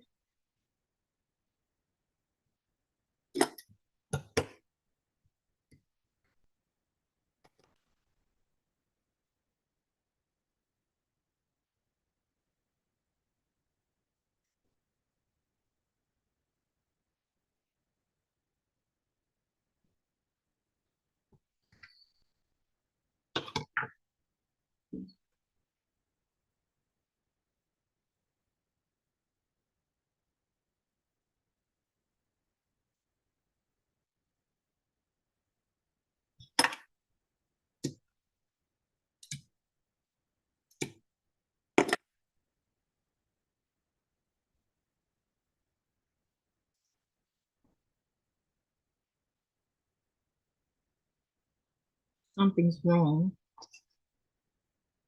I had to turn the wrong way. See? That's why I'm like, wait, something's wrong with this. Okay, now let's get these other two sewn.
What did your hubby catch, Raven?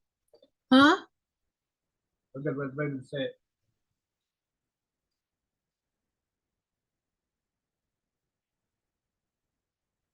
Wait.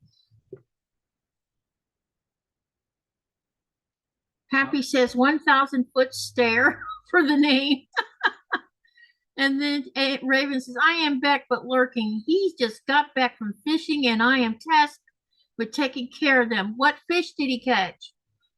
And Diane says, hi, Katie and all cheddars.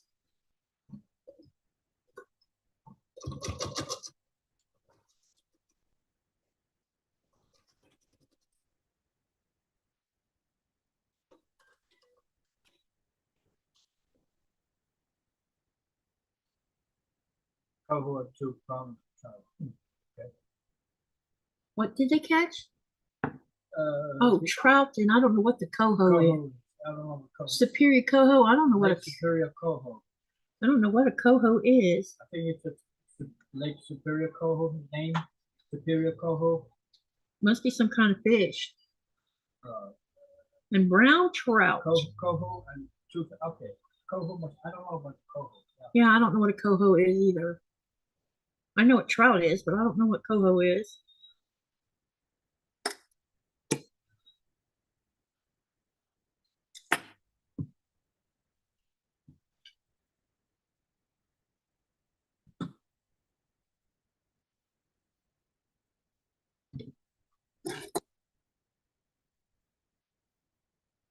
Oh, Raven says salmon, honey.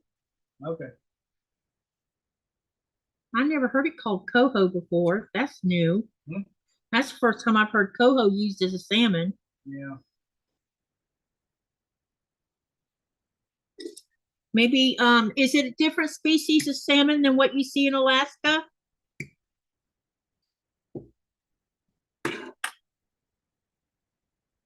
Okay, so now what I'm going to do is I'm going to take this over to the iron and press it.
All right.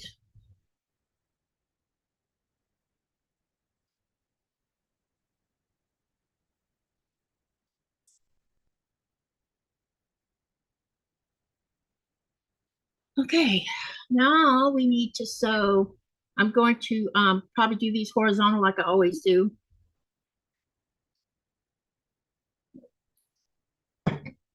I'll go ahead and sew these two together.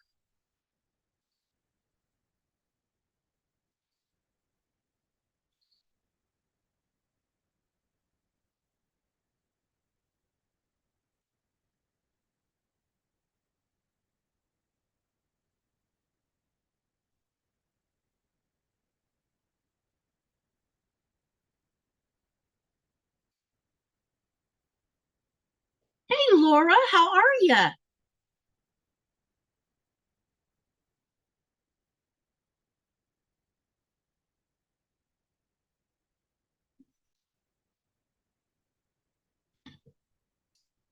I'll have to look that up, Raven. Maybe it's close to being similar to our Northern Atlantic salmon. Although, like, is Lake Superior freshwater or saltwater? I've never thought to ask that question.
Carissa says the phone had a seizure.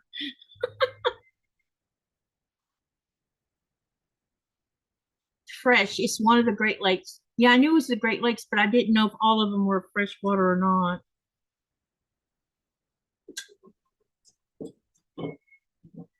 Raven just looked it up. They are silvery with blue-green backs.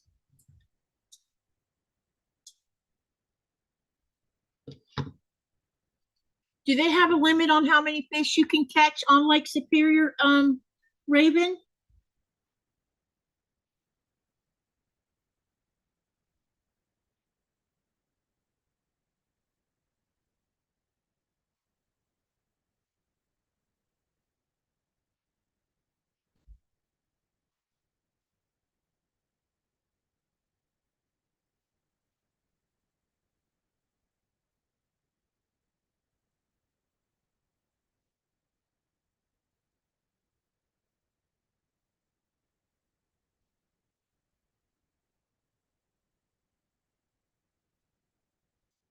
Okay, now this, I will start with the bottom. It's like I remember I did that.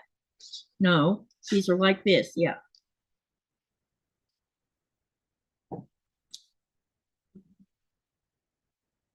And I always lose leaders. I don't know how I lose them, but I do.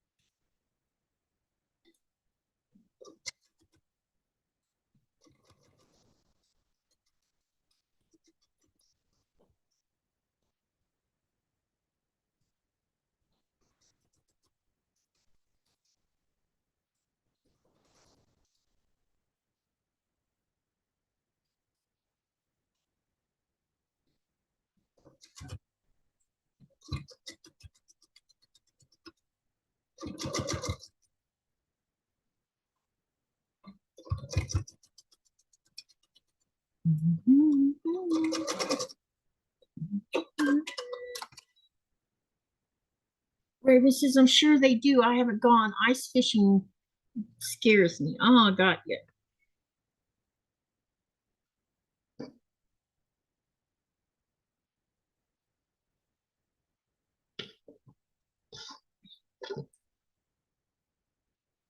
This is the bottom and this is the top.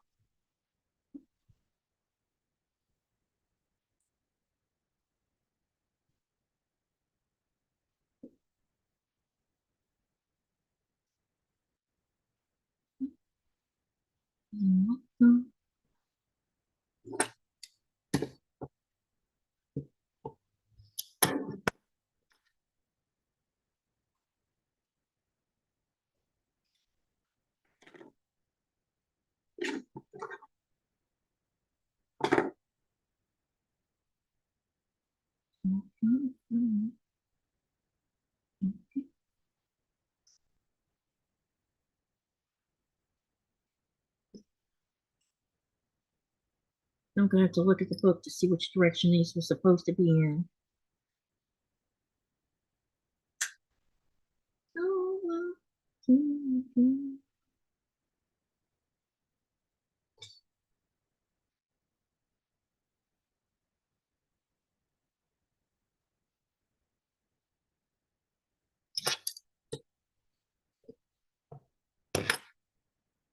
Pretty sure this is the way this bottom one's supposed to be.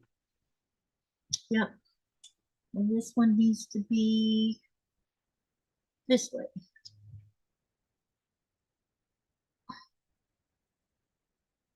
Uh-oh. I think we have a problem here.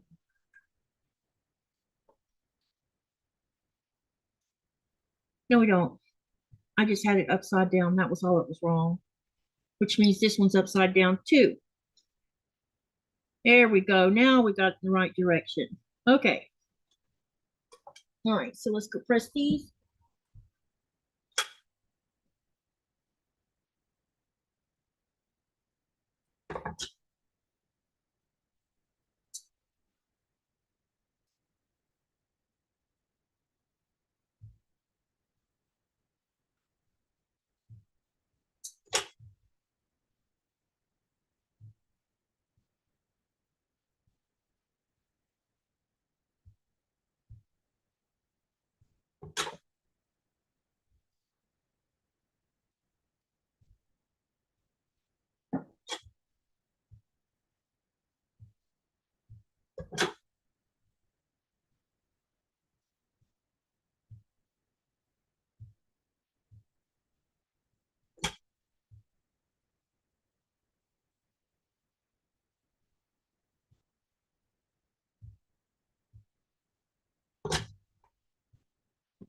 I know one thing. I am not liking this background. This particular background anyway. Okay, now all we got to do here is we sew right here and we'll have this one block done. Okay, so go ahead and turn it.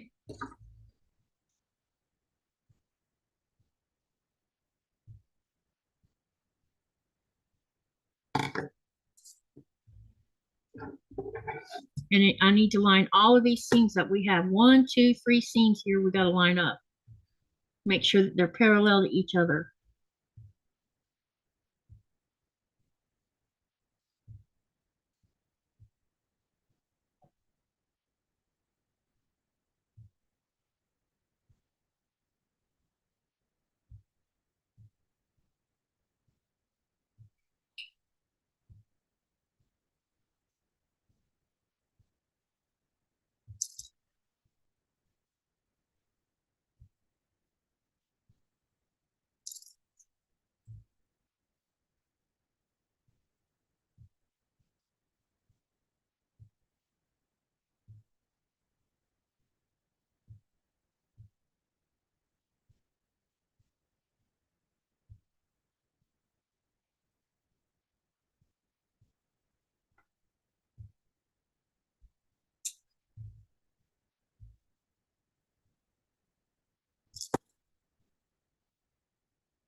Judy says, "Oh, Laura, hope you get to feeling better. I'll be praying for you." Uh-oh. Laura says, "Katie, I was late. I have not been feeling great due to the weather the last few days. My arthritis and fibromyalgia has been bothering me. I'll be sending lots of extra prayers your way, Laura, and big hugs to you. I'm sorry you're not feeling good.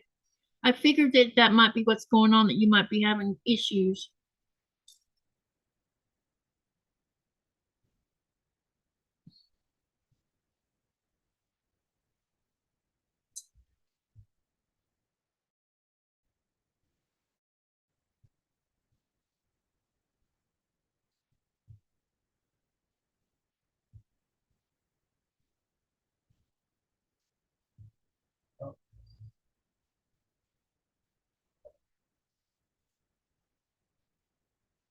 Laura, you're not late.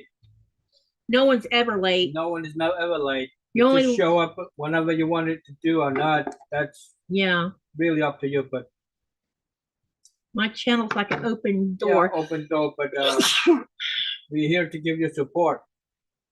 As you already heard from my wife. Yeah, we'll always be here for you.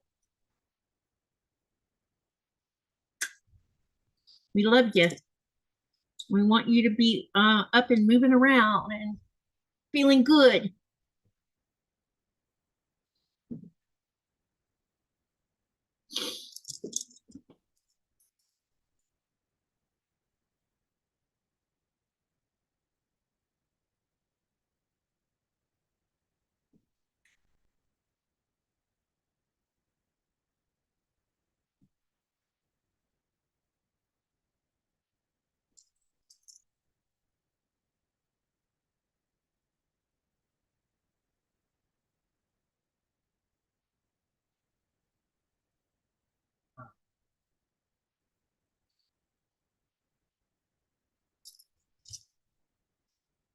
Diane says, "That's so lovely for you to say, Nico."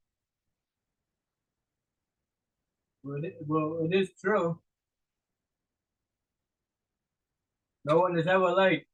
You show up when you want to show up. Katie, you do. We appreciate it.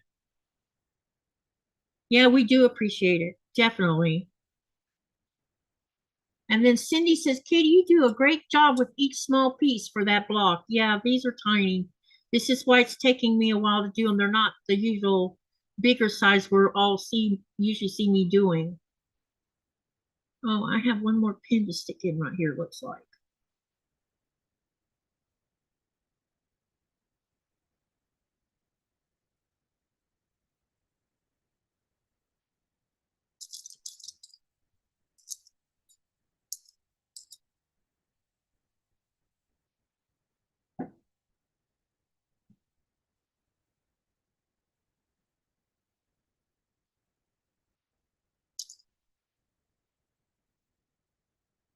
Oh, this one's kind of weird.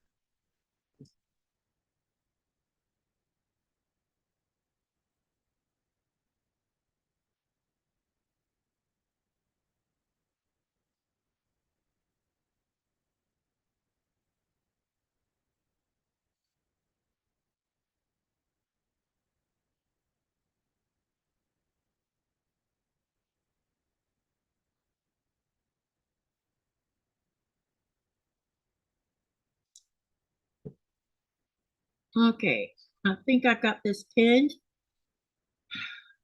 Now we hope for the best right here, because there is lots and lots of seams right here. And let's hope it all looks okay. And if it doesn't, it doesn't. I did my best.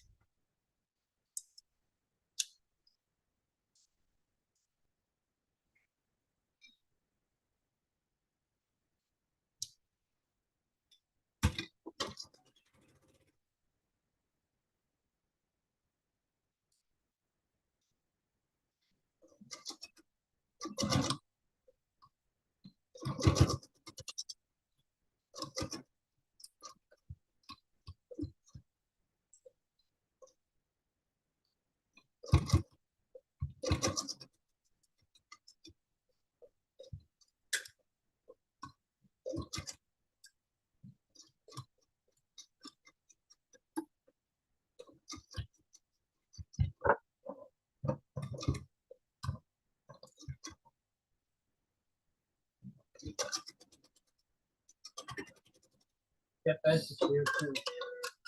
Hey, Debs. By the way, congratulations on your 500 subs.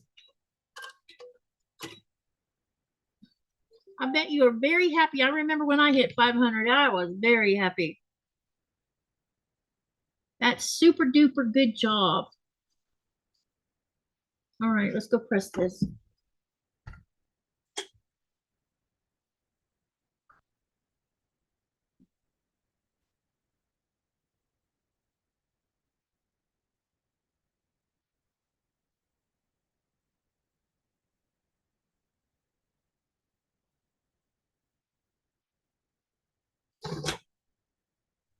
Now it's hot. What I'm going to do is I'm going to finish pressing the seam opens because I need it to lay flat. Oh, these pieces are they're so tiny.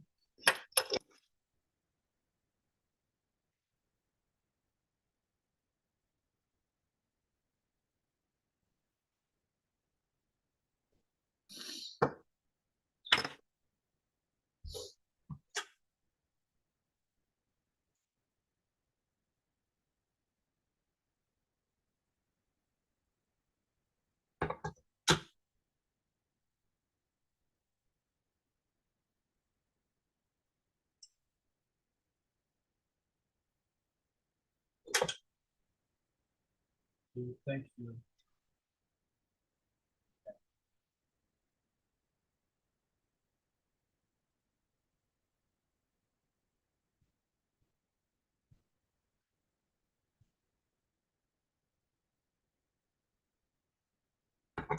All right, we have the first one done. What do you think, honey?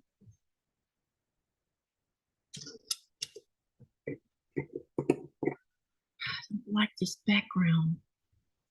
It looks weird. Don't you think that looks weird? I don't even know where I got that particular batik background. I only had that one piece. All right. Maybe I'm just being picky. Yeah, you're just being picky as usual. Let's do the yellow and the burgundy one next. There it is, you guys. I want some pretzels. Hey, let me see what's in that thing.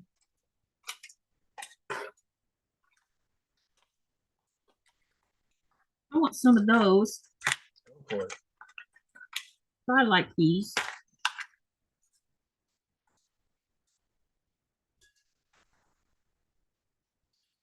Couple pretzels. A little bit of those. Whoa. Okay. Take as much as you want. Thank you, honey.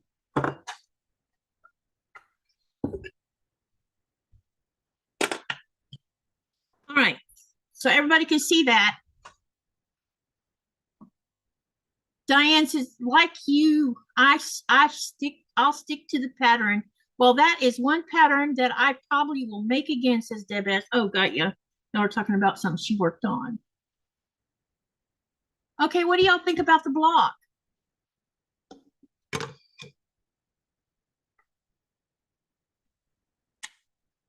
Y'all like it?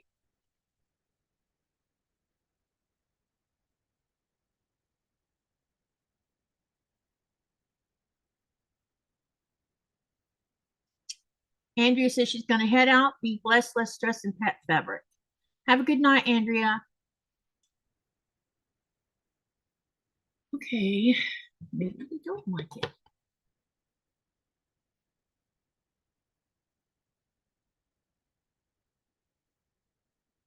Got this all trimmed up.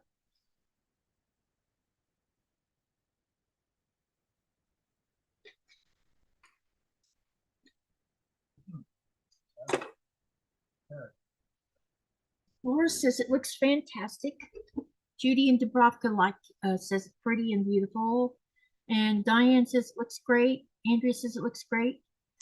And Deb says she likes my block. So the next ones we're going to work on is the yellow and burgundy ones. And now that I have this first one done, I don't think they're done any different. I think they're all done the same way. Yep, they are. So we're going to go ahead and I'm going to start opening them for pressing and everything.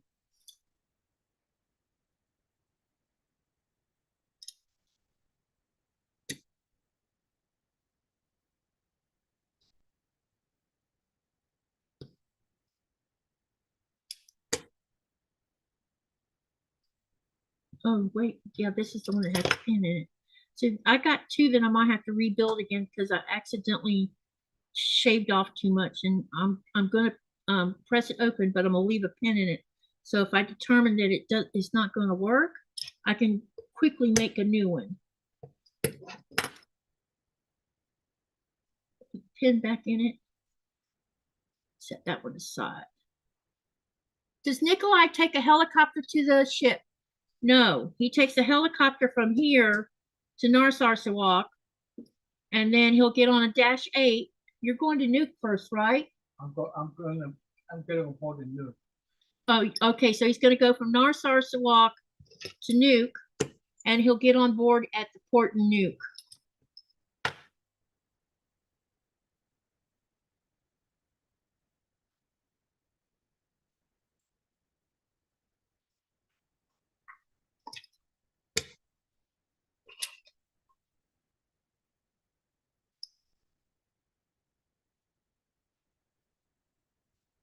Cindy says, nice.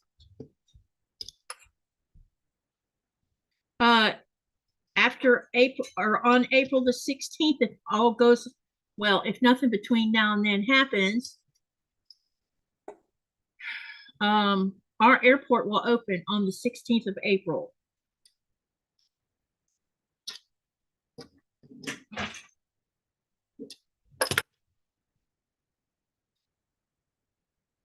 Because the airport's finished, they just got training to do, and I think they're setting up some, there's different things they have to do. Mostly, I think it's a bunch of training and stuff.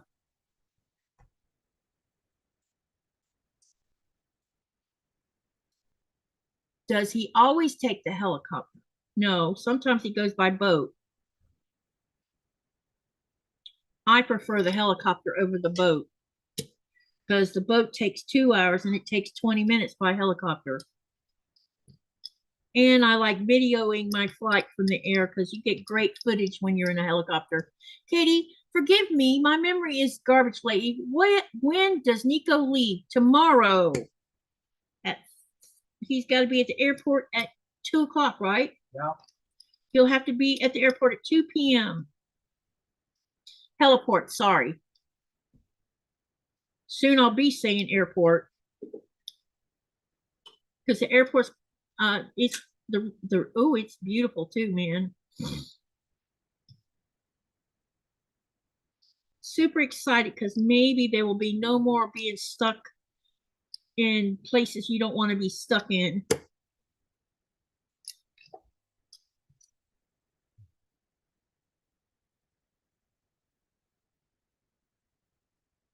Raven says he is a catch and release fisherman. He only brings them home so I can do whatever I want. Yeah, when we go fishing, we only take a certain amount ourselves. I think we brought home five big cods. Which I think 4 of them I caught, which y'all saw the video for. I guess y'all saw the video. I posted a video of me catching them. It was a lot of fun this past summer. And then I don't remember how many salmon we brought home from the salmon part of it.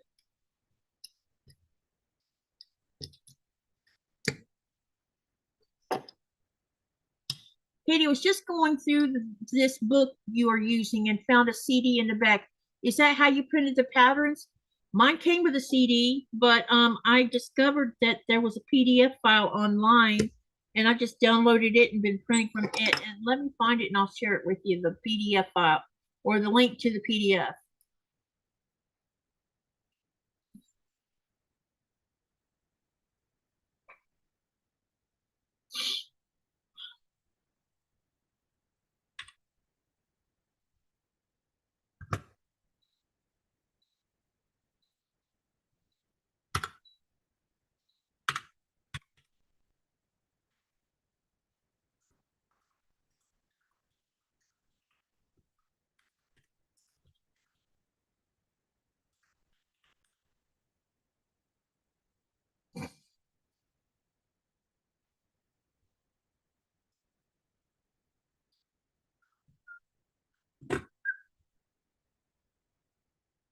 Okay, the first one I'm going to post the link for is the templates.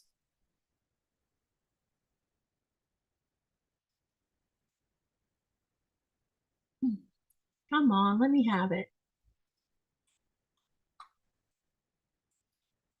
Okay, so this is for the templates.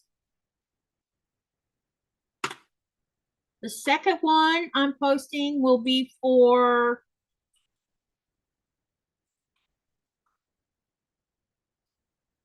techniques, because the book mentions the techniques often.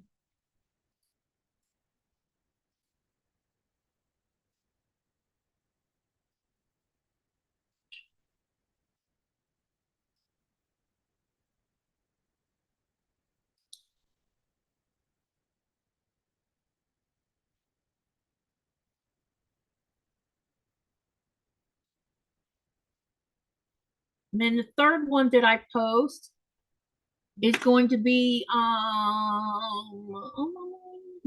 it will be the there's one more.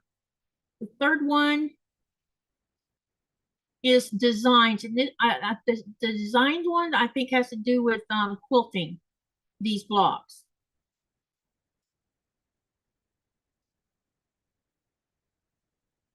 And this is the designs. And these are free online at the Interweave website. This is where I got them from. So you can download them. You don't have to pay for them. I've tried to use the CD to print off of, and I can't. It's not that easy.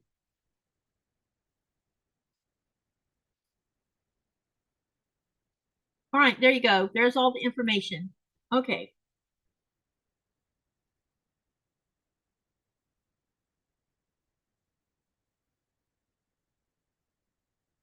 He wouldn't even hunt if it weren't for me needing a hunting partner.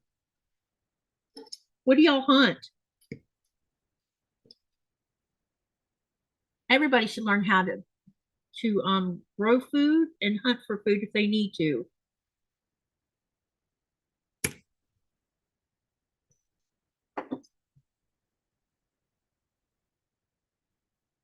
I definitely am thinking about getting myself back into shooting a hunting rifle again. We've been talking about it because I used to shoot when I used to go hunting with my dad. 2 or 3 times I went with him, but he taught us how to shoot all of his hunting rifles. Sometimes he'd get pissy because I would shoot his 50 better than he did.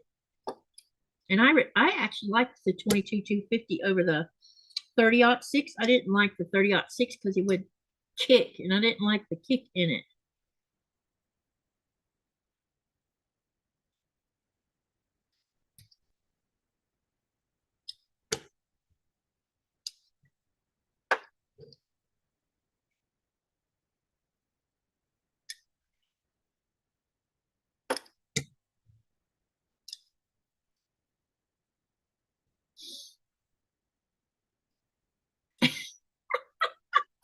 Rita says, we all hunt for the best food prices. Does that count as hunting? You're I was wondering where you were at. I was waiting for my local comedian. And she says, deer and turkey. Man, I was watching Daniel Arm's video the other day, and I don't remember where they were at, but man, there was turkeys everywhere. I think it was his channel. It was either his or Kevin's one. I don't remember which one.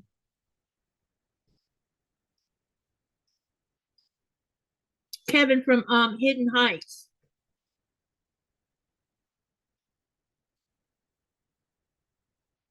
Dubrovka says, thank you, Katie, very much. No need to get a CD machine. Yeah, not when you can use a PDF. But you can't, just so you know, Dubrovka, if you have a Blu-ray machine or a DVD machine, you can stick that CD in it and look at it the same way. But you can't hook it to a computer. You would have to buy a regular DVD ROM drive for that. Laura says, I grew up on venison meat. So did I. My mom raised their own pigs to eat and some calves up to big enough, or steers, that is. And my mom would just walk out in the backyard and pluck a chicken out of the field. And that's what we would have for dinner that night.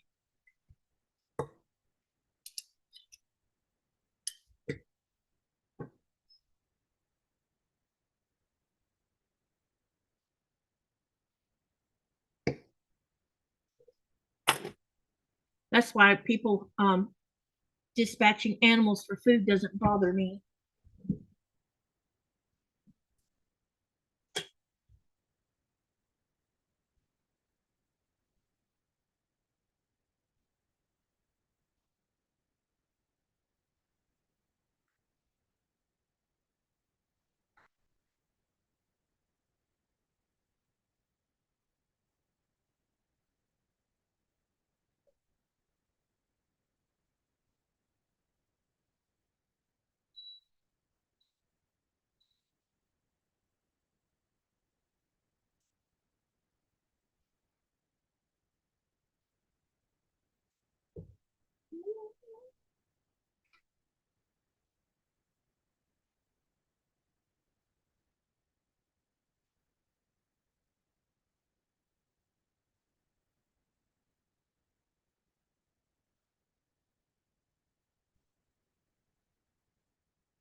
Yeah, I'll be right back. I need to do a bio.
Okay, let's start putting this one together.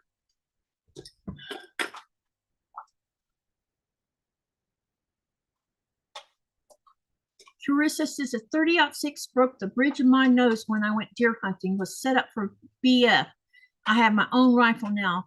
Got the buck though. Yeah, that 30-06, man.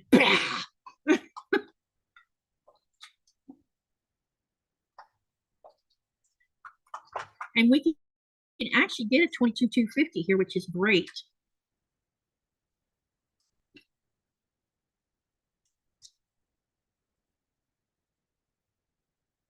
Maybe Torben will let me go deer hunting with him.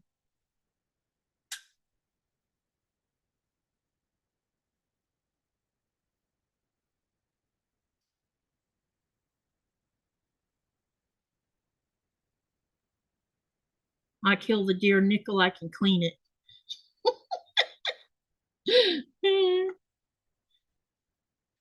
He, he's probably like, I love how you just volunteer me.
What do y'all think about this one?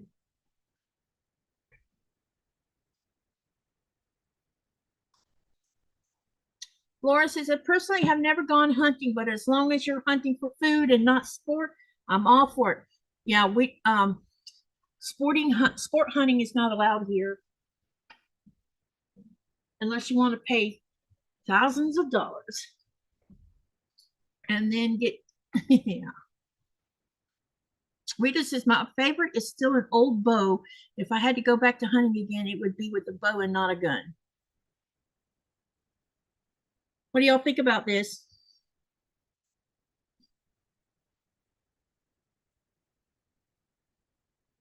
Thank you. So this block is going to be very interesting. So think of this. You've already seen these two colors used in a block together. You've also, I'm not sure that I've used these two color combinations yet. And then the other two there's one color combination I doubt you've seen too. Carissa says, to the scope to see in barn. My father was a taxidermist when I was younger. I've skinned deer, elk, bear, and many other types of birds. And Carissa says, I have a Rex arms and the scope was set up for him, so I have had to get close to be. Gotcha. All right, I'm going to start working on sewing these together.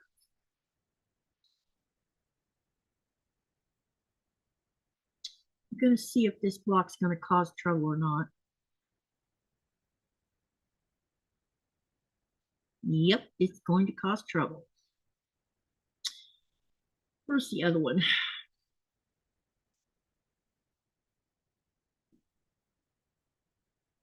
Well, we'll use this one because this one looks like it's going to be okay. So it might just be that one. And I might be able to repair that one. Maybe.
Cindy says she likes the red and yellow colors.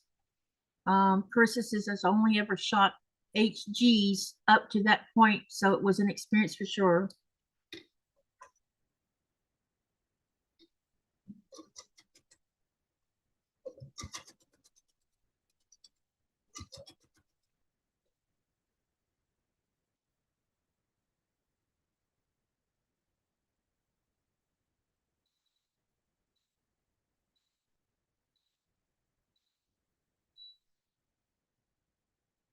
My husband is not a hunter.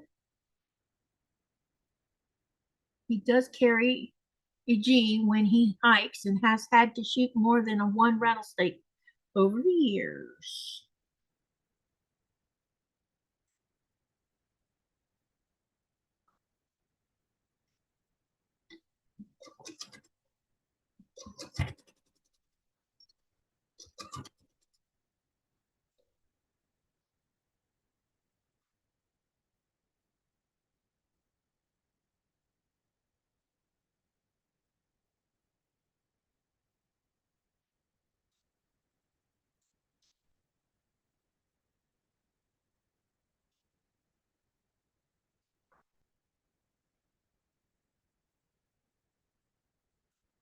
Anybody in here that lives in the UK?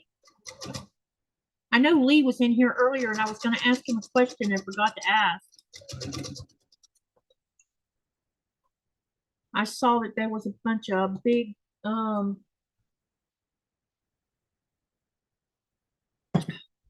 jets that landed in the UK. And I wondered if he knew anything about what was going on.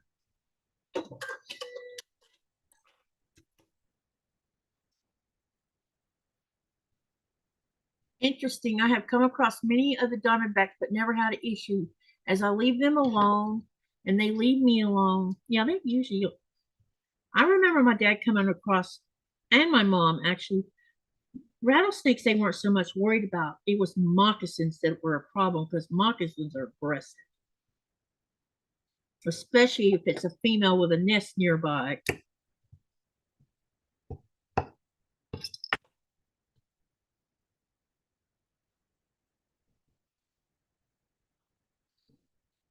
Because they'll come after you. And I went to a snake show at the college one year. And I have to say, that was the best thing I ever did because I learned so much from that show. Because they brought in different kinds of venomous snakes, but they also had a cobra snake. And when he was talking about a lot of people mess up and think that cobras will just come after you, they don't exactly come after you unless they feel threatened by you.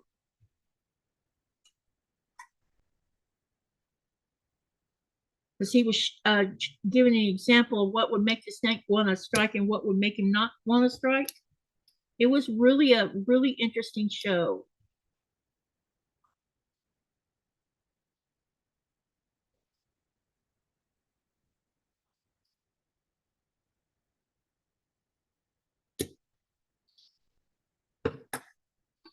Yeah, a cobra. Let me think what else they had. A python, rattlesnakes. Some other poison snakes. I can't remember the other poison snakes, but there were several of them.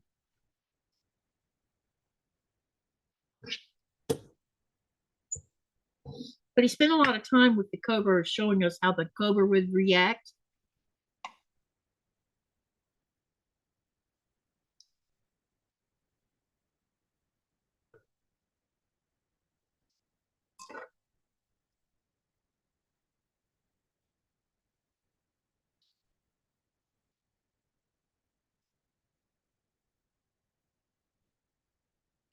I can tell you a story that I remember from my childhood. When we were living in Chuliota, Florida, we lived on in front of 3,000 acres of orange trees or citrus because it was different ones. There was different types of trees within that stand. And my mom and dad had this boxer.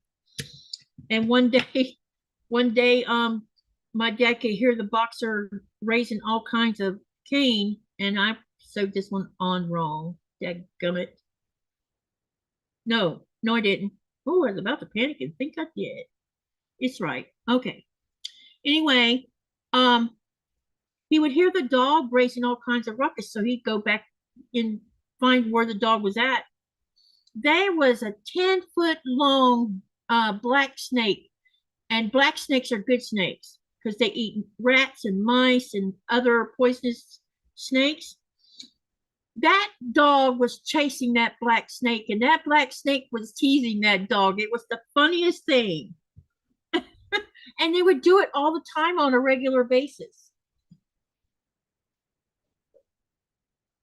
That was the biggest snake I'd ever seen in, with when it related to a black snake.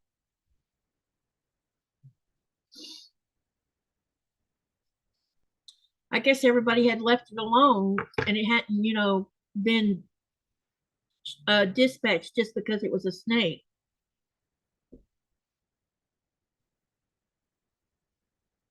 I'm surprised he didn't come up there and steal my mom's chicken eggs. I guess with all the dogs and everything else up there, I guess he wasn't tempted.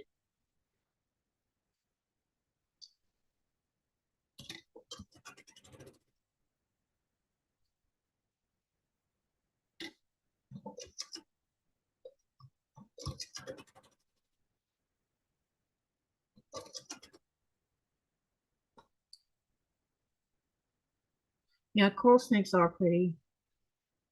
Deadly, but pretty. The king snakes are also pretty, and those are the ones, I think those are the ones that's not poisonous, that looks similar to a coral snake.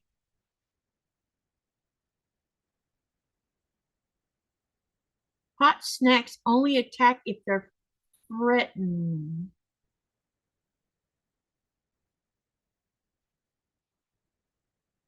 Rita, he's only shot 3 that were ready to strike over the past 35 years. Rita says, snakes, goodness. Now I get it. My husband is very protective of me, and I'm certain he was protecting me. And yet it can be too safe.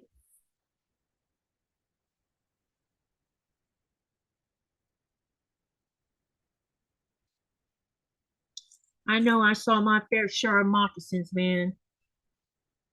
Because Daddy would take, we would go to the St. Johns River, and he would take us back down into the tributary areas of the river, and they're everywhere.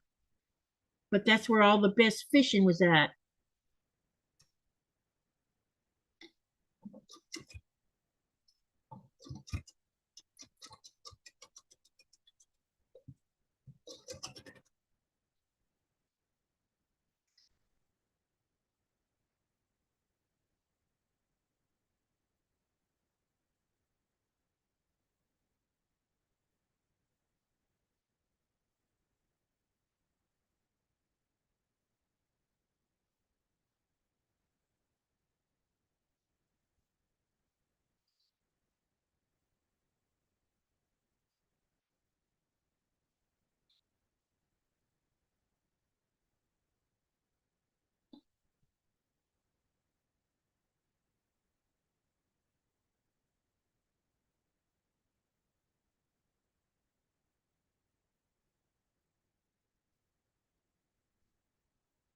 It just says that is like a bull snake. They look similar to the diamondback rattler, but they are not poisonous. But hunt rattlesnakes. Yep, the non-poisonous tend to do that.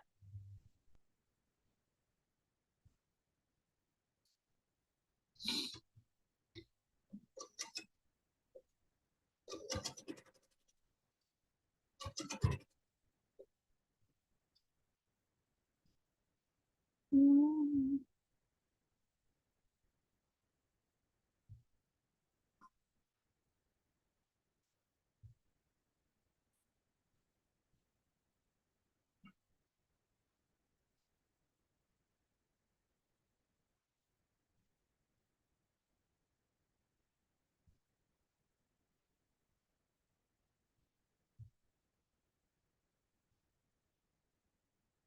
Oh crap. I need to make sure I'm pinning this right. Yep, I'm pinning it right. We might at least get 2 of these blocks done. We've got 2 more to do though. Hey babe. Essa, Huh? have you noticed the temperature in the house? Cool. Yeah, it feels like we have an air conditioner on. I think it might be a good idea. It's going to take a while for that floor to heat back up. I just realized it feels like an air conditioner in here.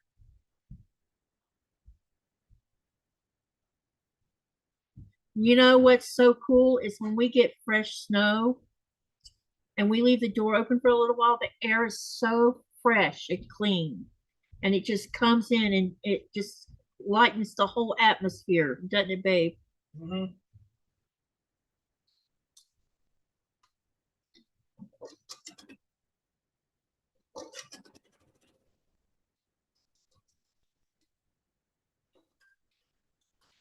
One at a time again. Now that came from the top.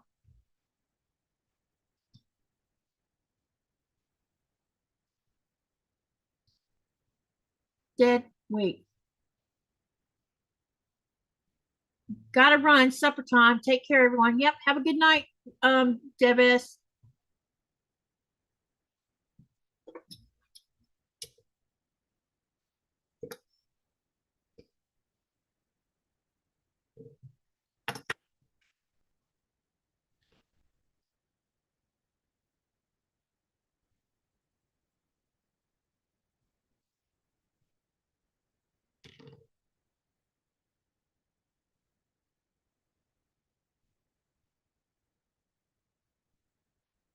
When I first moved to Florida, I was taking trash out at 5 a.m. and saw a long black snake and went right back into the house. I don't like snakes. Yeah, those black snakes are harmless. They're actually good for the ecosystem because they take care of mice and other things, mice and rats and just different varmints they take care of.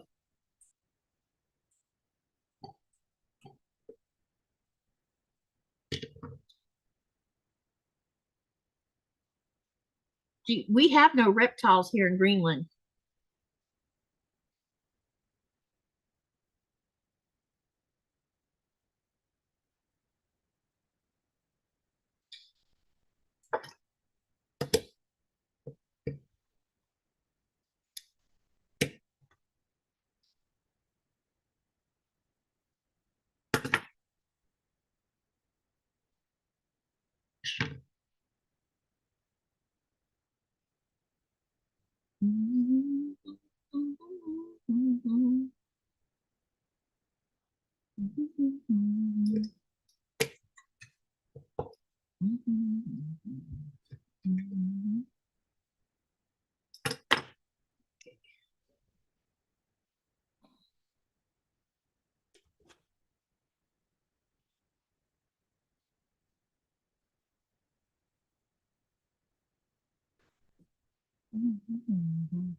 What?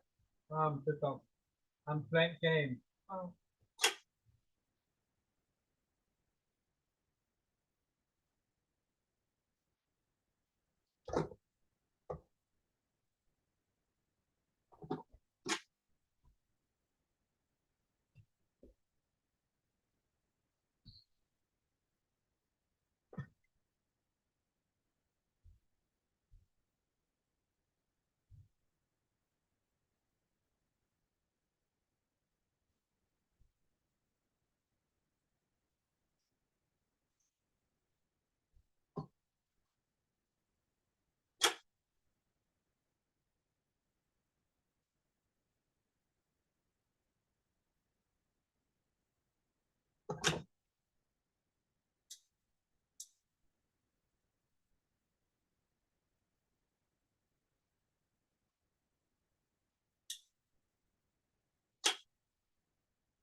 All right, now we're going to sew two sets together.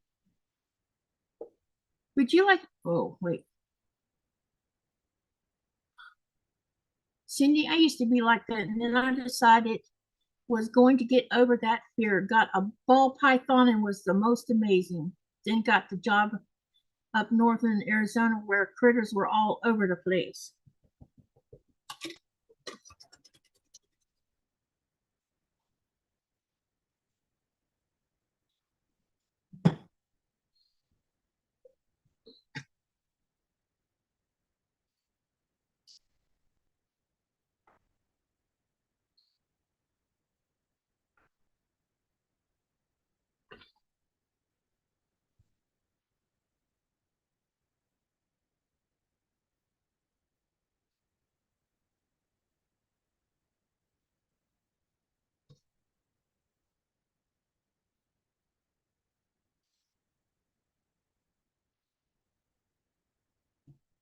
Cindy says, you are very brave.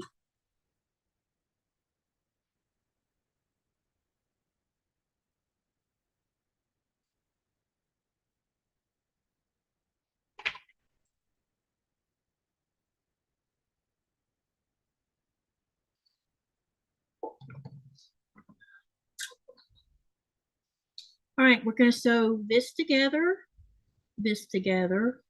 just like this.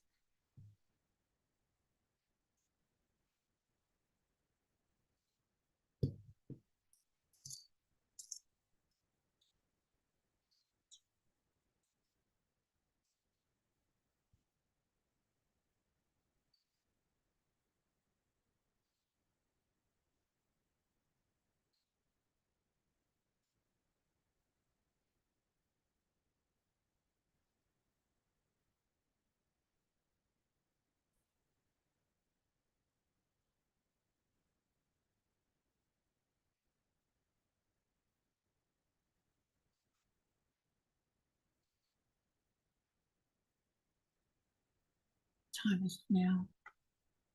Oh, Donna's been going for 30 minutes now.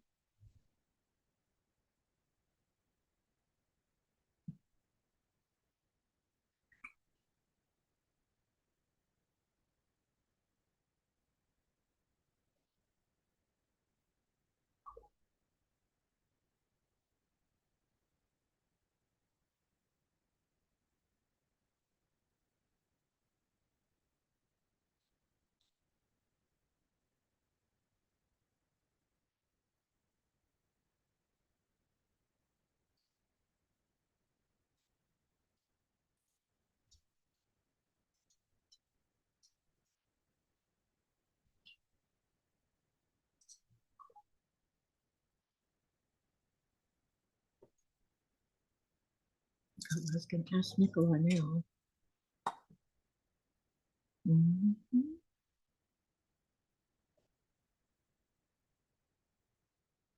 Hmm.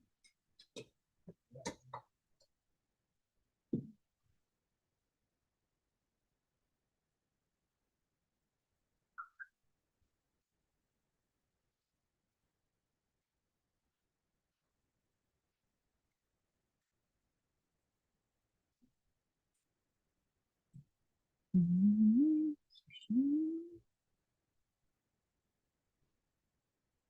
Brave more on the lines of respect for nature, as it was up there where I had a garden and ponds and such. There is respect you must have when you live with nature. Yep, definitely.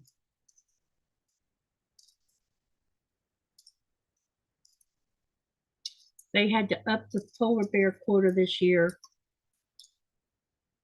Too many of them because they've been thriving. Well, what it is there's too many in South Greenland. That's the problem. Because they get stuck down here.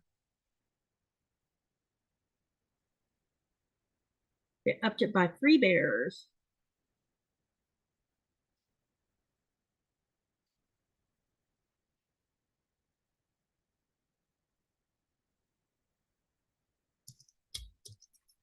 Gotta go. See you later. See you later, Judy. Thank you for dropping in.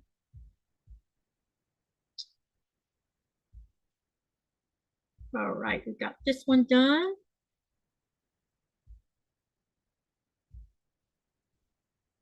Then we're going to pin this one up here.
So what I probably will do is I'll finish this block right here. That leaves the other two, and maybe I can carry it over to the next live. What say you guys? What do you want to do? Do you want to stick around or you want me to stop? Honey.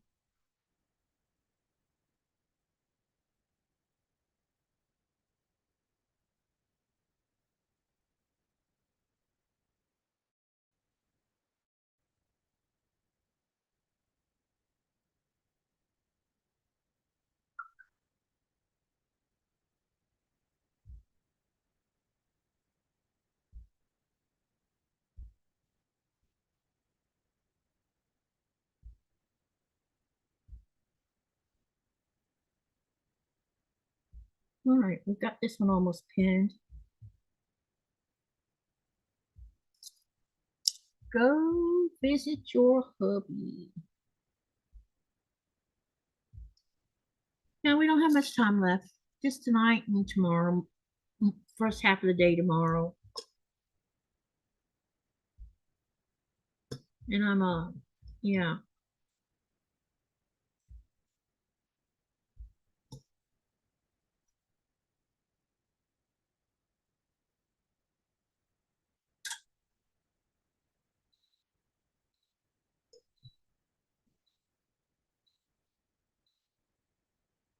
But I want to finish this block first.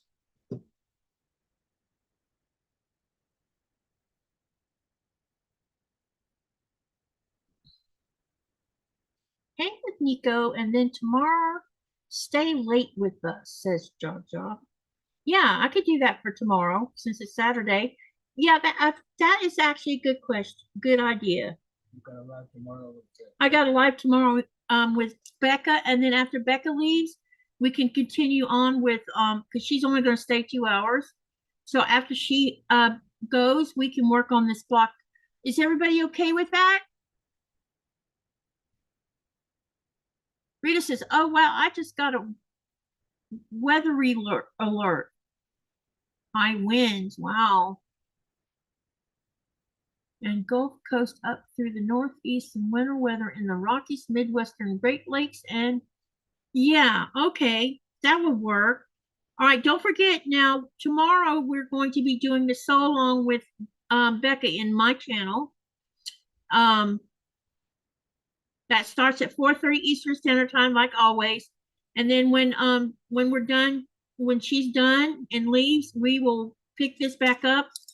And I'll probably I'll make sure that all the other ones that need pressing are already pressed and everything. That way we don't have to waste time doing that part of the procedure, and we could go ahead and get this block finished tomorrow. I hope everybody's okay with that. Let me look at the poll real quick because I asked a question. So the question was, what would you like me to use for Alice's Wonderland? Batiks or Simply Delightful Shearing Chelsea? There was 49 votes and 55% of you said Batiks. So that looks like that's what I'll stick to.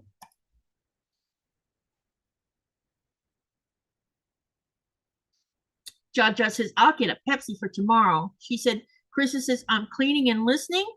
All right. Laura says, I agree, Jaja. Katie, spend time with your hubby. All right. Y'all have a nice night. I'm sorry I only got one block done. But I knew this might be problematic because there's a lot of Haskell trying. There's 16 of them in just this block. Okay, so yeah, because we've been going for let's see, 8:39, 3 hours and almost 15 minutes. Okay, I'll see you guys tomorrow at 4:30 p.m. Eastern Standard Time. Remember to live, laugh, love, and dream. And what do you do with all that? You make something beautiful. Love you guys. See you tomorrow on the next live.